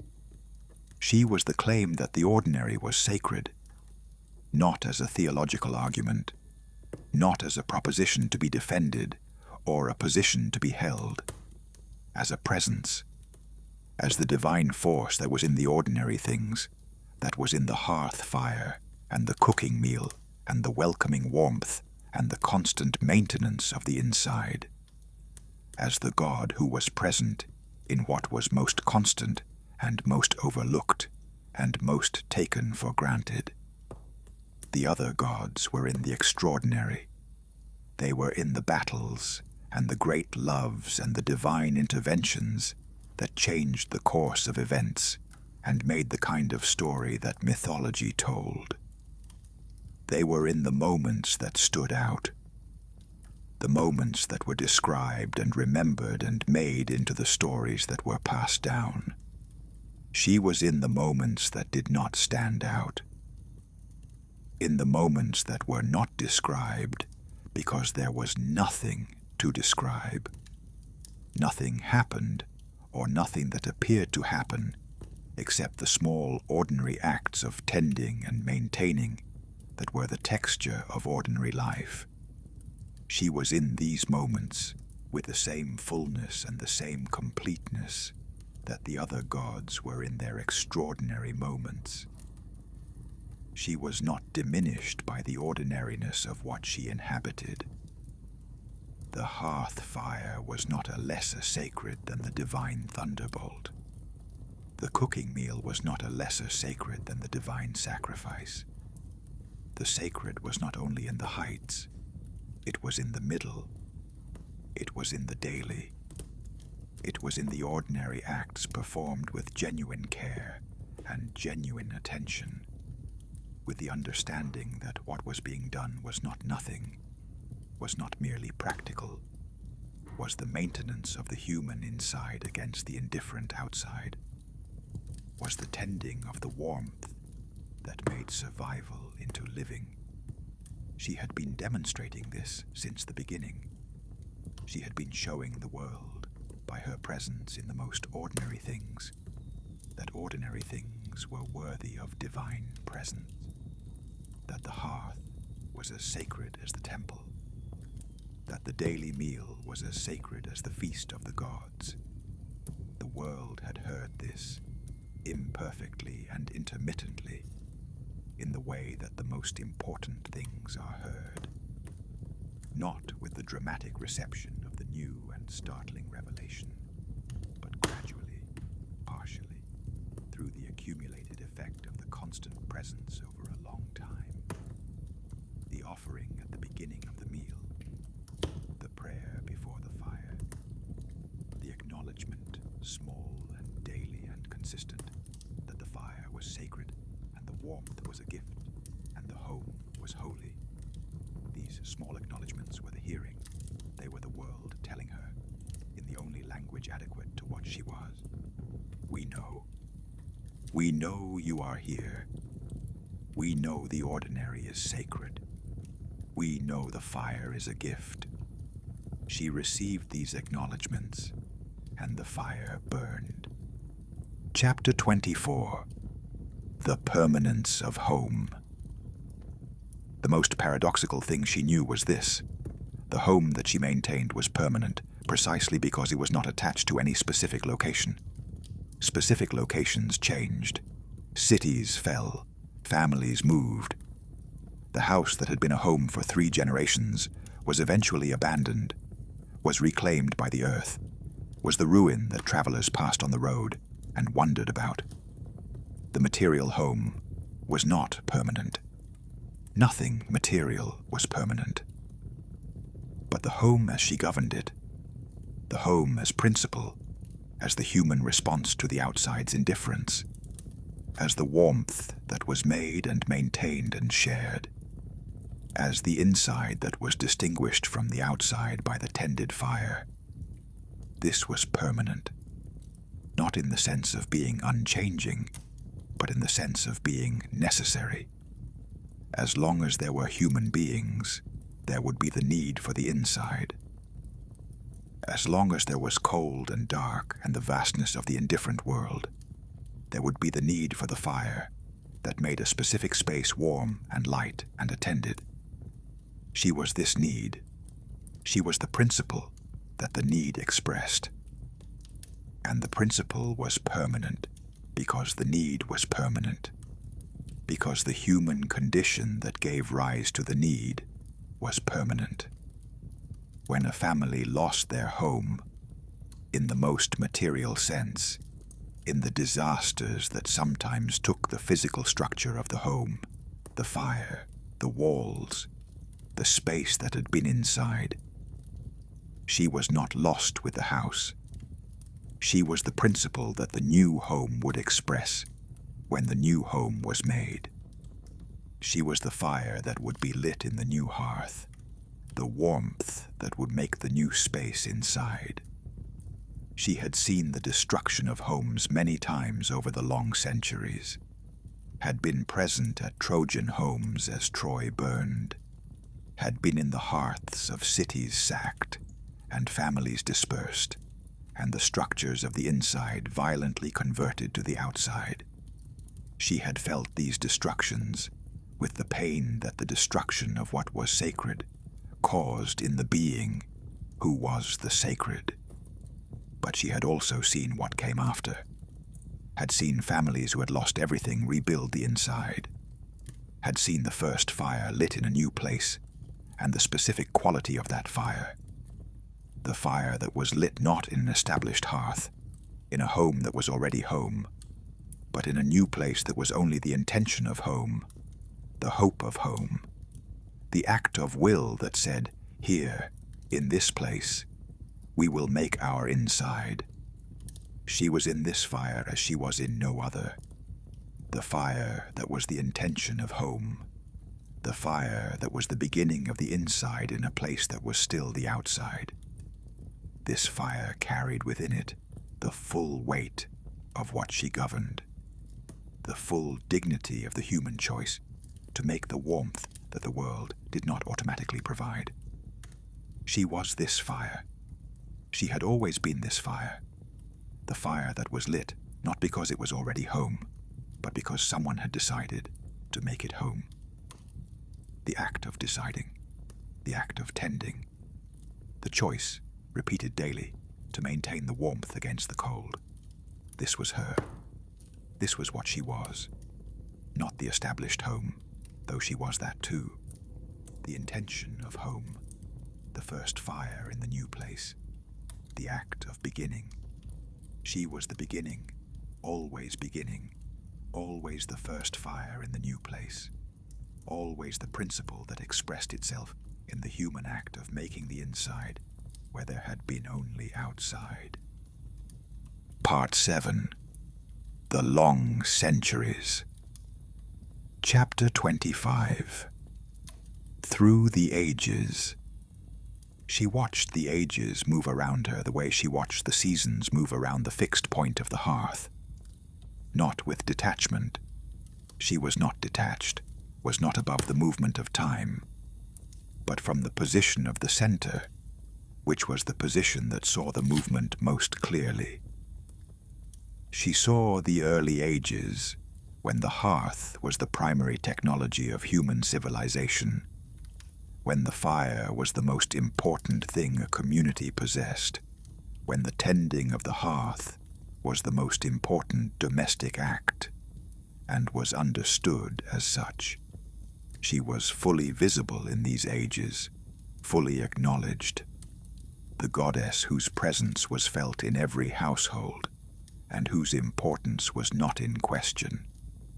She saw the Middle Ages, when the mythological tradition was at its most elaborate, when the other gods were being most fully developed in their stories and their characters and their interventions. She was present in this period, but less visible, present in the ritual acknowledgement, in the first portion of the sacrifice, in the public hearths that were maintained in the cities. But the stories were about the other gods, and her story was not the kind that the story-making machinery of the culture was set up to tell. She accepted this. She was accustomed to being less visible than the other gods. She was the background, and the background was not where the eye went when the eye was looking for stories. She continued to tend her fires, continued to receive her offerings, continued to be present in the homes and the hearths and the meals that were the texture of ordinary life. She saw the later ages when the old mythology began to shift, when the cultures that had expressed her domain in the Greek form were absorbed into larger cultures that expressed the same principles in different forms. She was Rome's Vesta, the sacred fire in the temple of Vesta, tended by the Vestal Virgins, the eternal flame that was the center of the Roman world. Different name, different form, same principle. She was still the fire that should not go out. She was still the center. She saw the Roman Vestal Virgins, with the specific recognition of someone seeing their function, performed at a level of dedication and seriousness that she had rarely seen equaled. The Vestal Virgins devoted 30 years of their lives to her service, 30 years of tending the sacred flame, of maintaining the ritual purity, of being the human expression of what she was. They entered the service as children and left as women, and the lives they lived in the interval were lives of extraordinary seriousness and extraordinary purpose. She was moved by this. She was moved by any genuine devotion. But the Vestal's devotion had a quality that was particularly close to what she was. The devotion of the long maintenance, the devotion of the 30 years of daily tending, rather than the dramatic single act of sacrifice. The devotion that was not spectacular, that would not make a story in the sense that the heroic tradition made stories, but that was perhaps the most genuine form of devotion, because it was sustained by something other than the intensity of the dramatic moment. She received their devotion with the fullness of her presence, with the specific quality of divine acknowledgement that sustained devotion over the long term, with the warmth that was not the excitement of the new sacred encounter, but the deep warmth of the long relationship between the tended fire and the one who tended. She did not abandon them when Rome's power waned. She was in the fires they tended for, as long as the fires were tended. And when the Vestals were finally disbanded, when the ancient tradition finally ended in the changed world of late antiquity, she received this ending with the equanimity of someone who understood that forms changed and principles did not, that the fire could be extinguished in one form and relighted in another, that the sacred flame did not depend on any single institution or any single people. She was the principle. The forms that expressed the principle were mortal, in the sense that all historical forms were mortal, were born in specific historical circumstances and died in specific historical circumstances. But she was not the form. She was what the form expressed. The fire was still burning, in new forms, in new places, in new cultural expressions, but the fire. Chapter 26. The Kitchen Through History. She followed the kitchen through history, which is to say she followed the space where cooking happened, and the act of cooking happened, and the fire that made the cooking possible was maintained. The kitchen changed. The kitchen changed dramatically over the long history of human civilization, in ways that were both the expression of human ingenuity and the response to specific historical circumstances.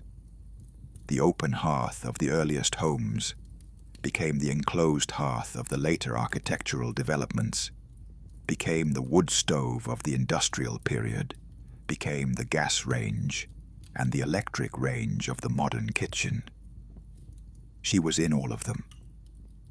The fire changed its form, became enclosed, and then became something other than open fire entirely, became the controlled application of heat from sources that were not visible flames.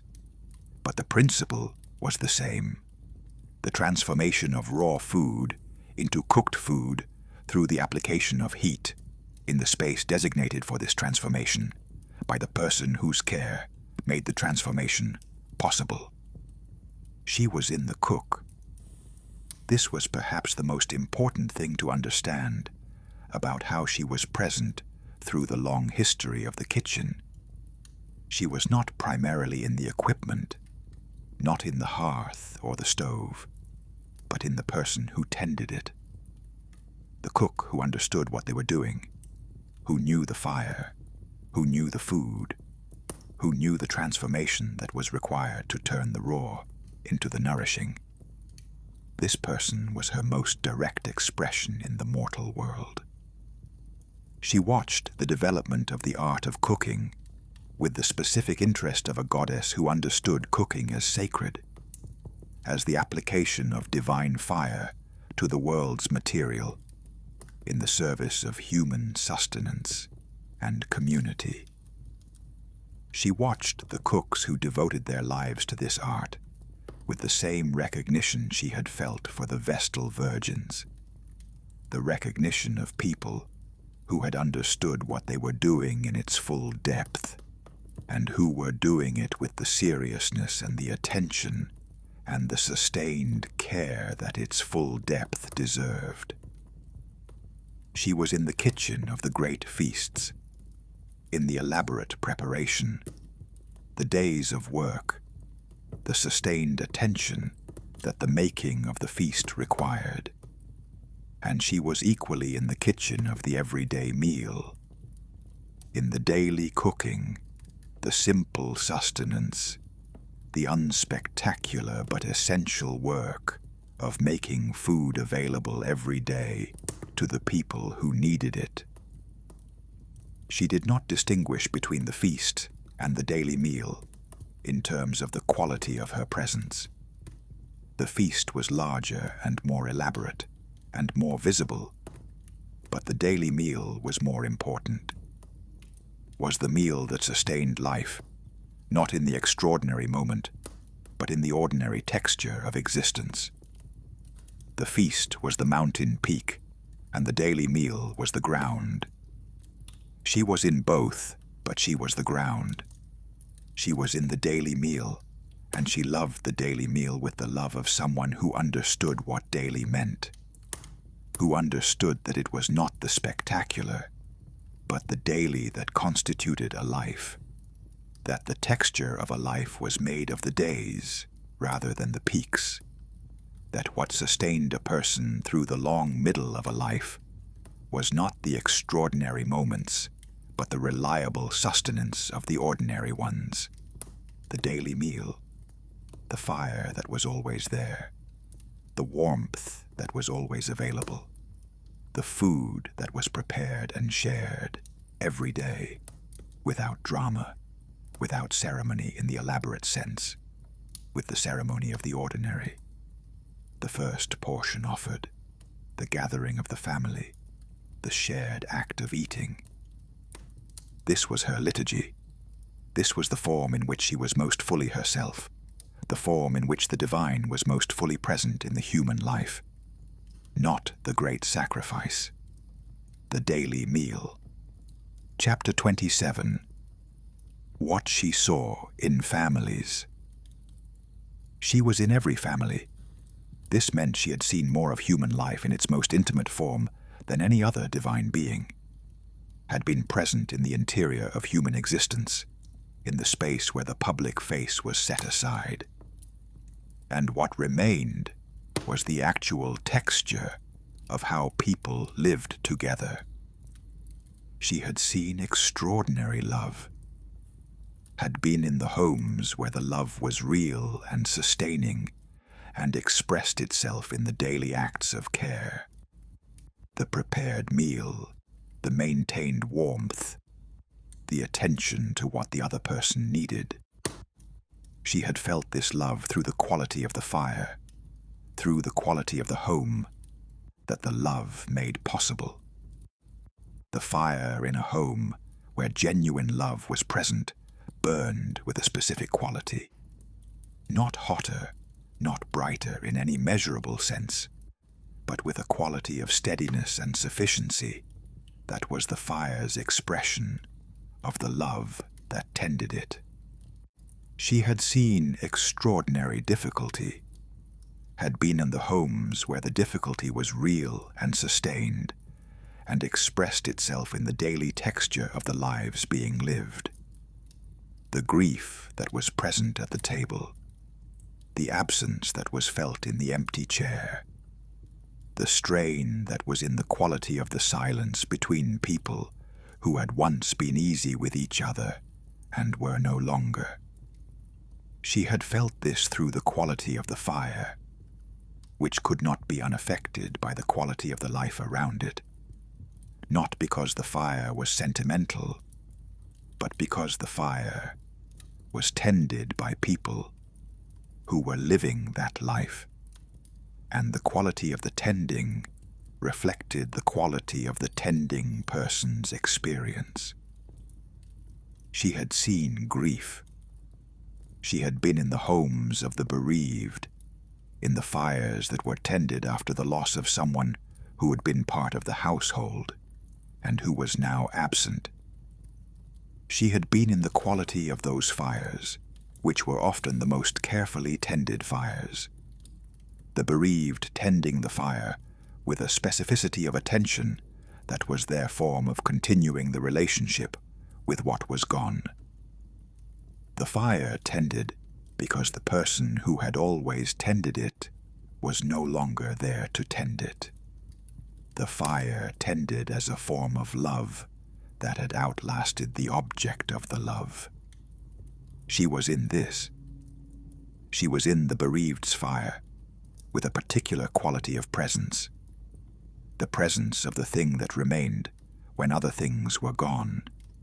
The constancy that was the most important thing about her in the context of loss. She was the fire that was still there. She could not restore what was lost. She could be there, warm and constant, the thing that had been there before the loss and was still there after it. She had seen joy, had been in the fires of the celebrations, the meals of the feast days, the hearths around which families gathered in the moments when the life was good, and the gathering was the expression of the goodness. She had been in the specific quality of fire that joy produced. Not a different fire, but the fire tended with the ease and the fullness of people who were happy in the moment of tending, who were not doing it under the weight of grief or difficulty, but in the lightness of a life that was, at that moment, going well. She loved these fires. She loved them with the specific love of someone who had seen enough difficulty to understand what the easy moment was worth, who had been in enough grief to understand what the joyful moment contained, who had been constant through enough change to understand the value of the moment when the constancy was rewarded by the fullness of what it had maintained. She loved the families that came back together, that gathered around the fire after the dispersal, after the journey, after the work of the outside world that had taken them away from the inside. She loved the returning, which was the most fundamental act of her domain, the return to the fire, to the warmth, to the center that had been maintained through the absence. The return confirmed the staying. The journey confirmed the home. She was the thing returned to, and the returning was the deepest form of acknowledgement she received. The acknowledgement that came not from words or offerings, but from the act of choosing to come back, of orienting oneself toward the home, of making the return. She was home. She was what the returning meant. She was the warmth that waited. Part 8. What she understood. Chapter 28. The wisdom of the fixed point. She had arrived over the long centuries of staying at an understanding of her own nature that was not given to her at the beginning, but that was earned through the accumulation of what the staying had taught. The fixed point was not passive. This was the most important thing, the thing that was most frequently misunderstood about her nature. The fixed point was active in its own way. Not active in the way of the moving things, not active through motion and journey and the crossing of distances, active through the sustained effort of remaining. Remaining required effort. The fire required tending. The center required maintenance. The home required the daily acts of care that prevented its gradual dissolution into the indifference of the outside. The sacred ordinary required the attention that made the ordinary sacred. The attention that was withdrawn the moment the ordinary was taken for granted, the moment the fire was assumed to be self-sustaining, the moment the warmth was assumed to be the default condition of the inside, rather than the product of continued care. She was this effort. She was the continued care. She was the daily act of choosing to remain and to tend and to maintain, which was as genuine a choice as any hero's choice to act, and was perhaps the harder choice because it was not dramatic and was not recognized as a choice, was performed in the unmarked moment, the moment without ceremony or audience, the moment that was simply the next morning, after the last morning, and would be followed by the next morning, after this one. The fixed point was also the source of everything that moved around it. This was the other thing about the fixed point that was easy to miss. That the motion was possible because of the stillness. That the journeys were possible because of the home. That the achieved things were possible because of the sustained base from which they were achieved. She was this source. She was what the other gods departed from and returned to. Not spatially, not in the literal sense that they physically traveled from her hearth and returned to it, but in the structural sense. Their motion was motion because there was a fixed point. The journey was a journey because there was a home to depart from and to return to. Without the home, the journey was not a journey. With the home, the journey was purposeful, was going somewhere, was in relationship to a center. She gave all motion its meaning by being the thing that did not move. She gave all returns their value by being the thing that remained. She gave all departures their poignancy by being the thing that stayed and waited and was still there when the returning happened. She was the ground under all the activity, the foundation, not the spectacular part of the building, not the towers or the facades or the decorative elements that drew the eye. The foundation, the thing that the rest stood on, the thing that if it failed, everything above it failed. The thing that if it held, everything above it could reach whatever height it was capable of reaching. She held. She had been holding since the beginning. She would hold as long as there was anything to hold. Chapter 29. The question she had been asked. She had been asked many times over the long centuries why she had chosen what she chose, why she had stayed, why she had refused the sea and the heights and the partnership that might have given her greater prominence in the divine order, why she had remained at the hearth when the other gods went out into the world and made the stories that were told. The question was always the same question, underneath its variations.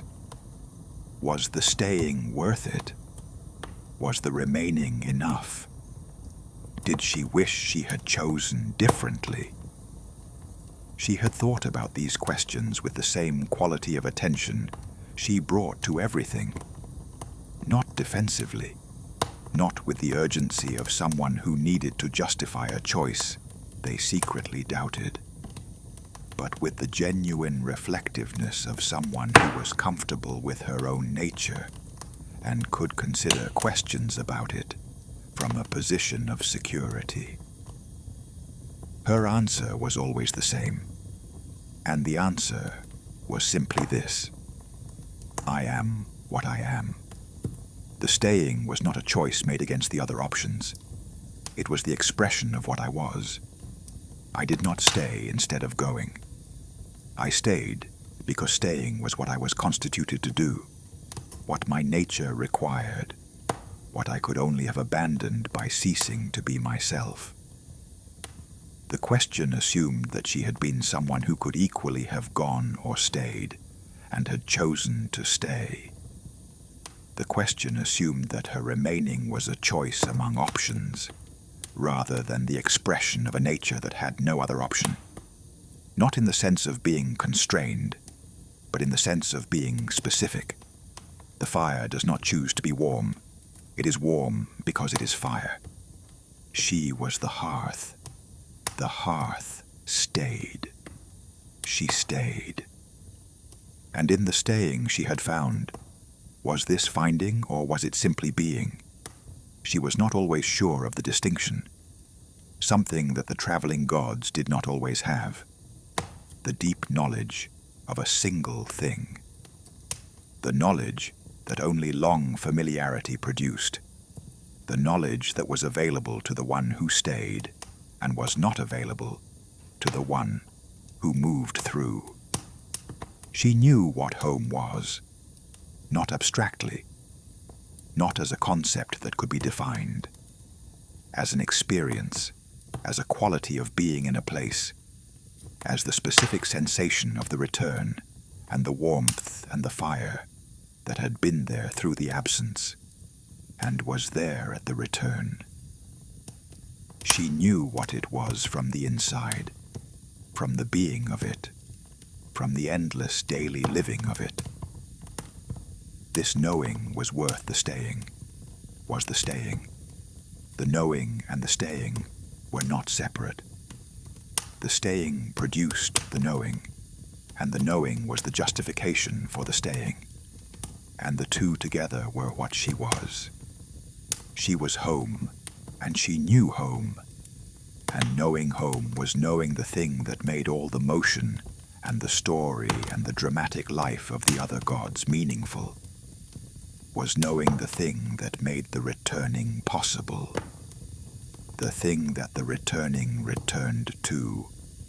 The center that made the journeys journeys rather than merely wanderings. She was enough. She had always been enough. She would always be enough. Chapter 30. The sacred fire at the center of everything. She was the sacred fire at the center of everything. This was not metaphor, or it was metaphor and it was also literal, in the way that the most important things are always both. She was at the center of every home. She was at the center of every city. She was at the center of the divine order. The first portion, the last portion, the fire tended before all other divine observances. She was the center around which everything moved, the fixed point that gave the motion its meaning. The sacred fire at the center was not the fire of conflagration, not the fire of the burning city, not the fire of destruction, not the fire of the forge that transformed what was into what could be. It was the fire of sustenance, of the daily maintained warmth, of the cooking that turned the raw into the nourishing, of the light that kept the inside inside and the dark outside. The sacred fire at the center was what allowed everything else to happen. The city could burn and be rebuilt. The forge could produce the extraordinary object. The god of war could pursue his campaigns. And the goddess of love could facilitate her connections. And the god of messages could carry his communications across every border. All of this was possible because there was a center, because the fire was maintained, because when everything returned to the center, there was a center to return to. She was this. She was the possibility of everything else by being the constant that made the everything else possible. She was not the most spectacular divine force. She was the most necessary one. And necessary was enough.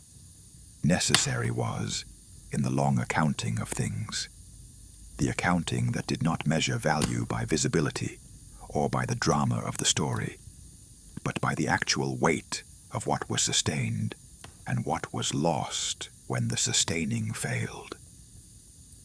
Necessary was perhaps the most important thing a being could be. She was necessary. She was present. She was the fire that was still burning. Part 9. The Present Tense.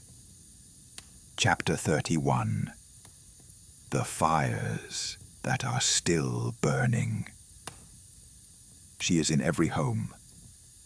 This has not changed, and will not change as long as there are homes. And there are homes wherever there are human beings who have understood that the inside is different from the outside and have done the work of making an inside. The forms have changed. The hearth fire of the ancient world is not the same as the gas range of the modern kitchen or the electric heat that warms the contemporary home. The fire has become various in its forms, has taken the shapes that human ingenuity and historical circumstance have given it.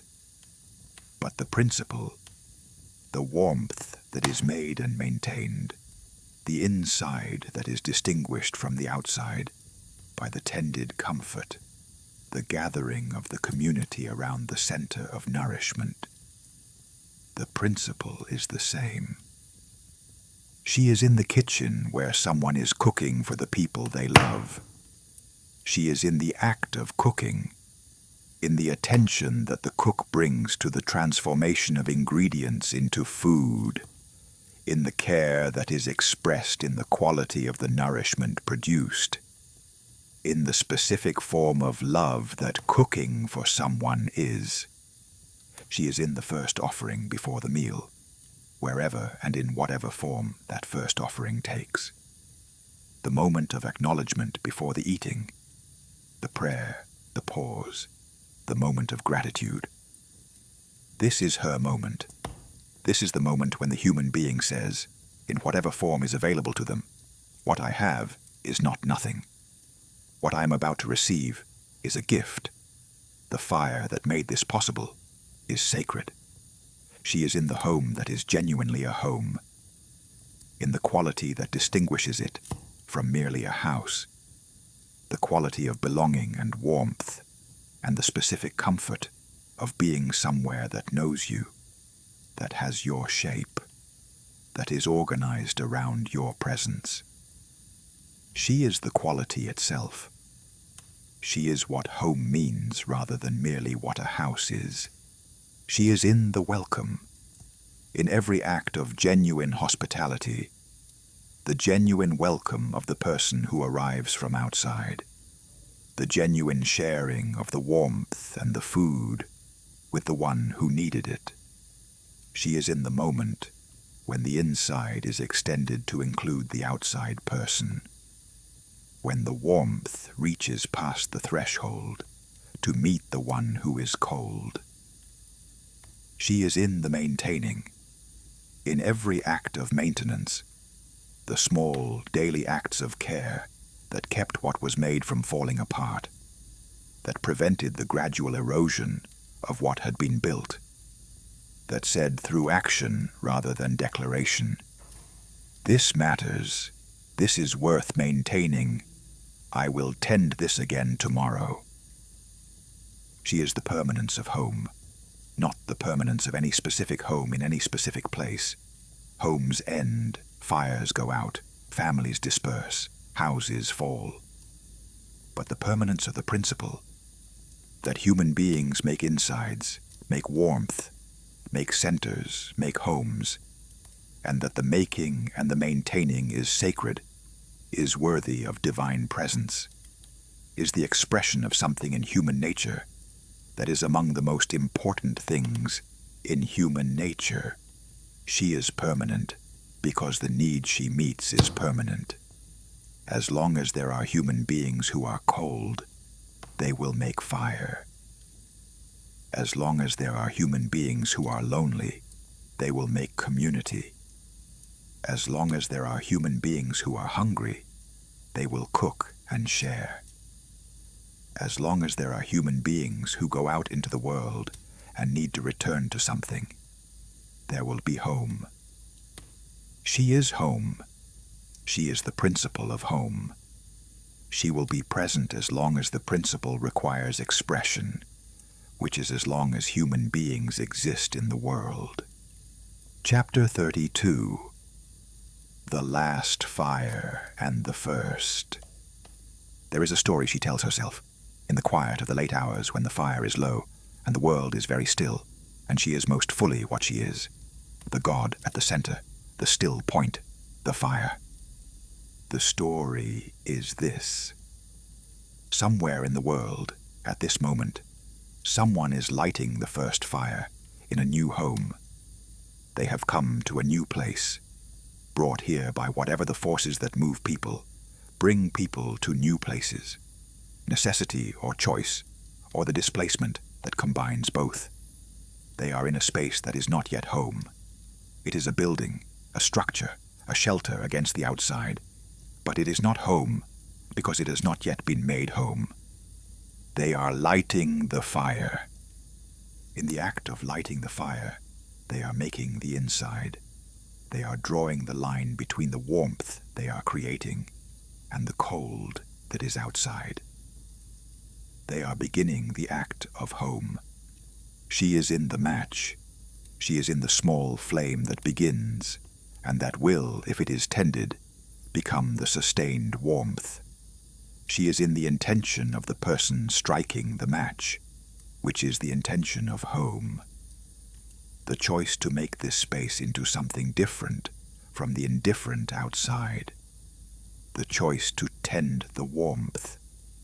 The choice to call this place home and mean it. She is the beginning of every home that has ever been made. She is the first fire in the first hearth of the first human settlement that distinguished the inside from the outside.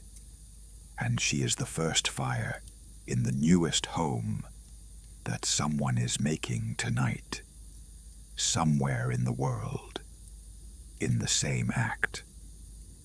She is the first fire and the last fire, and the fire that is always being lit, and the fire that is always being kept, and the fire that is always being tended, and the fire that is always there when the return happens. She is the fire. She is the home.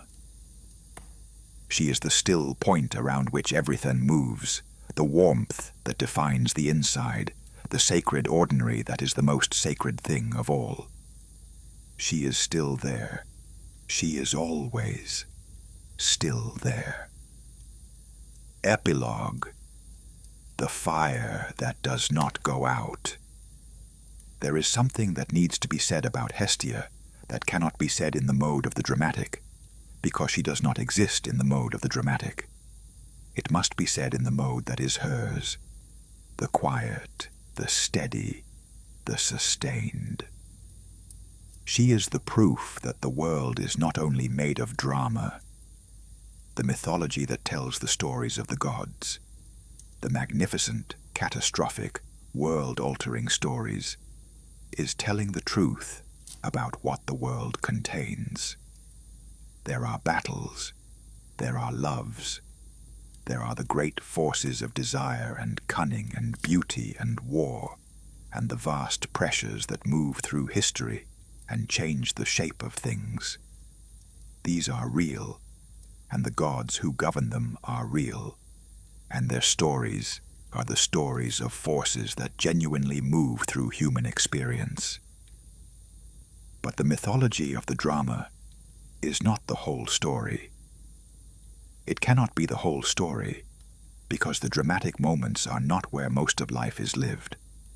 Most of life is lived in the ordinary, in the between moments of the battles, in the daily texture of the lives that are also the context for the extraordinary, in the cooking and the tending and the gathering and the sleeping and the waking and the small acts of care that make it possible for the people who do the extraordinary things to be the people who do the extraordinary things. She is the whole story that the mythology of the drama does not tell. She is the goddess of the daily, the sacred ordinary, the maintained fire that was there before the story began and is still there after the story ends. She is what the stories happened in. She is the home that the heroes returned to and departed from. She is the warmth that waited while the battle was fought. She is the meal that was prepared in the aftermath of the catastrophe. She is what remains when the story is over. The story of Troy is over. The story of the heroes is over. The great mythological dramas have concluded, have been told and retold, until the telling has become the thing itself, the story more real than the events it describes. And the fire is still burning. Not in Troy. Troy's fires went out a long time ago, went out in the specific way that the fires of destroyed cities go out, were not maintained because there was no one left to maintain them. But in the next place, and the next, in every place where human beings have come and made their inside, have drawn the line between the warmth and the cold, have tended the fire that distinguished the home from the outside. The fire is still burning. She is still there. She is tending it. She is tending it now. In every home where someone is warm tonight, in every kitchen where the meal is being prepared, in every household where the family has gathered, in every space where a human being has made an inside against the outside's indifference. She is the fire. She does not go out. Here ends the story of Hestia, first born and last released, goddess of the hearth and the home, the sacred fire and the ordinary meal, the still point around which the world moves, and the warmth that is there when the returning happens. She is in every fire that someone tends. She is in every home that someone makes. She is in every meal that someone prepares with care and shares with love. She is the fire that does not go out. She is still burning. She has always been burning. Go home.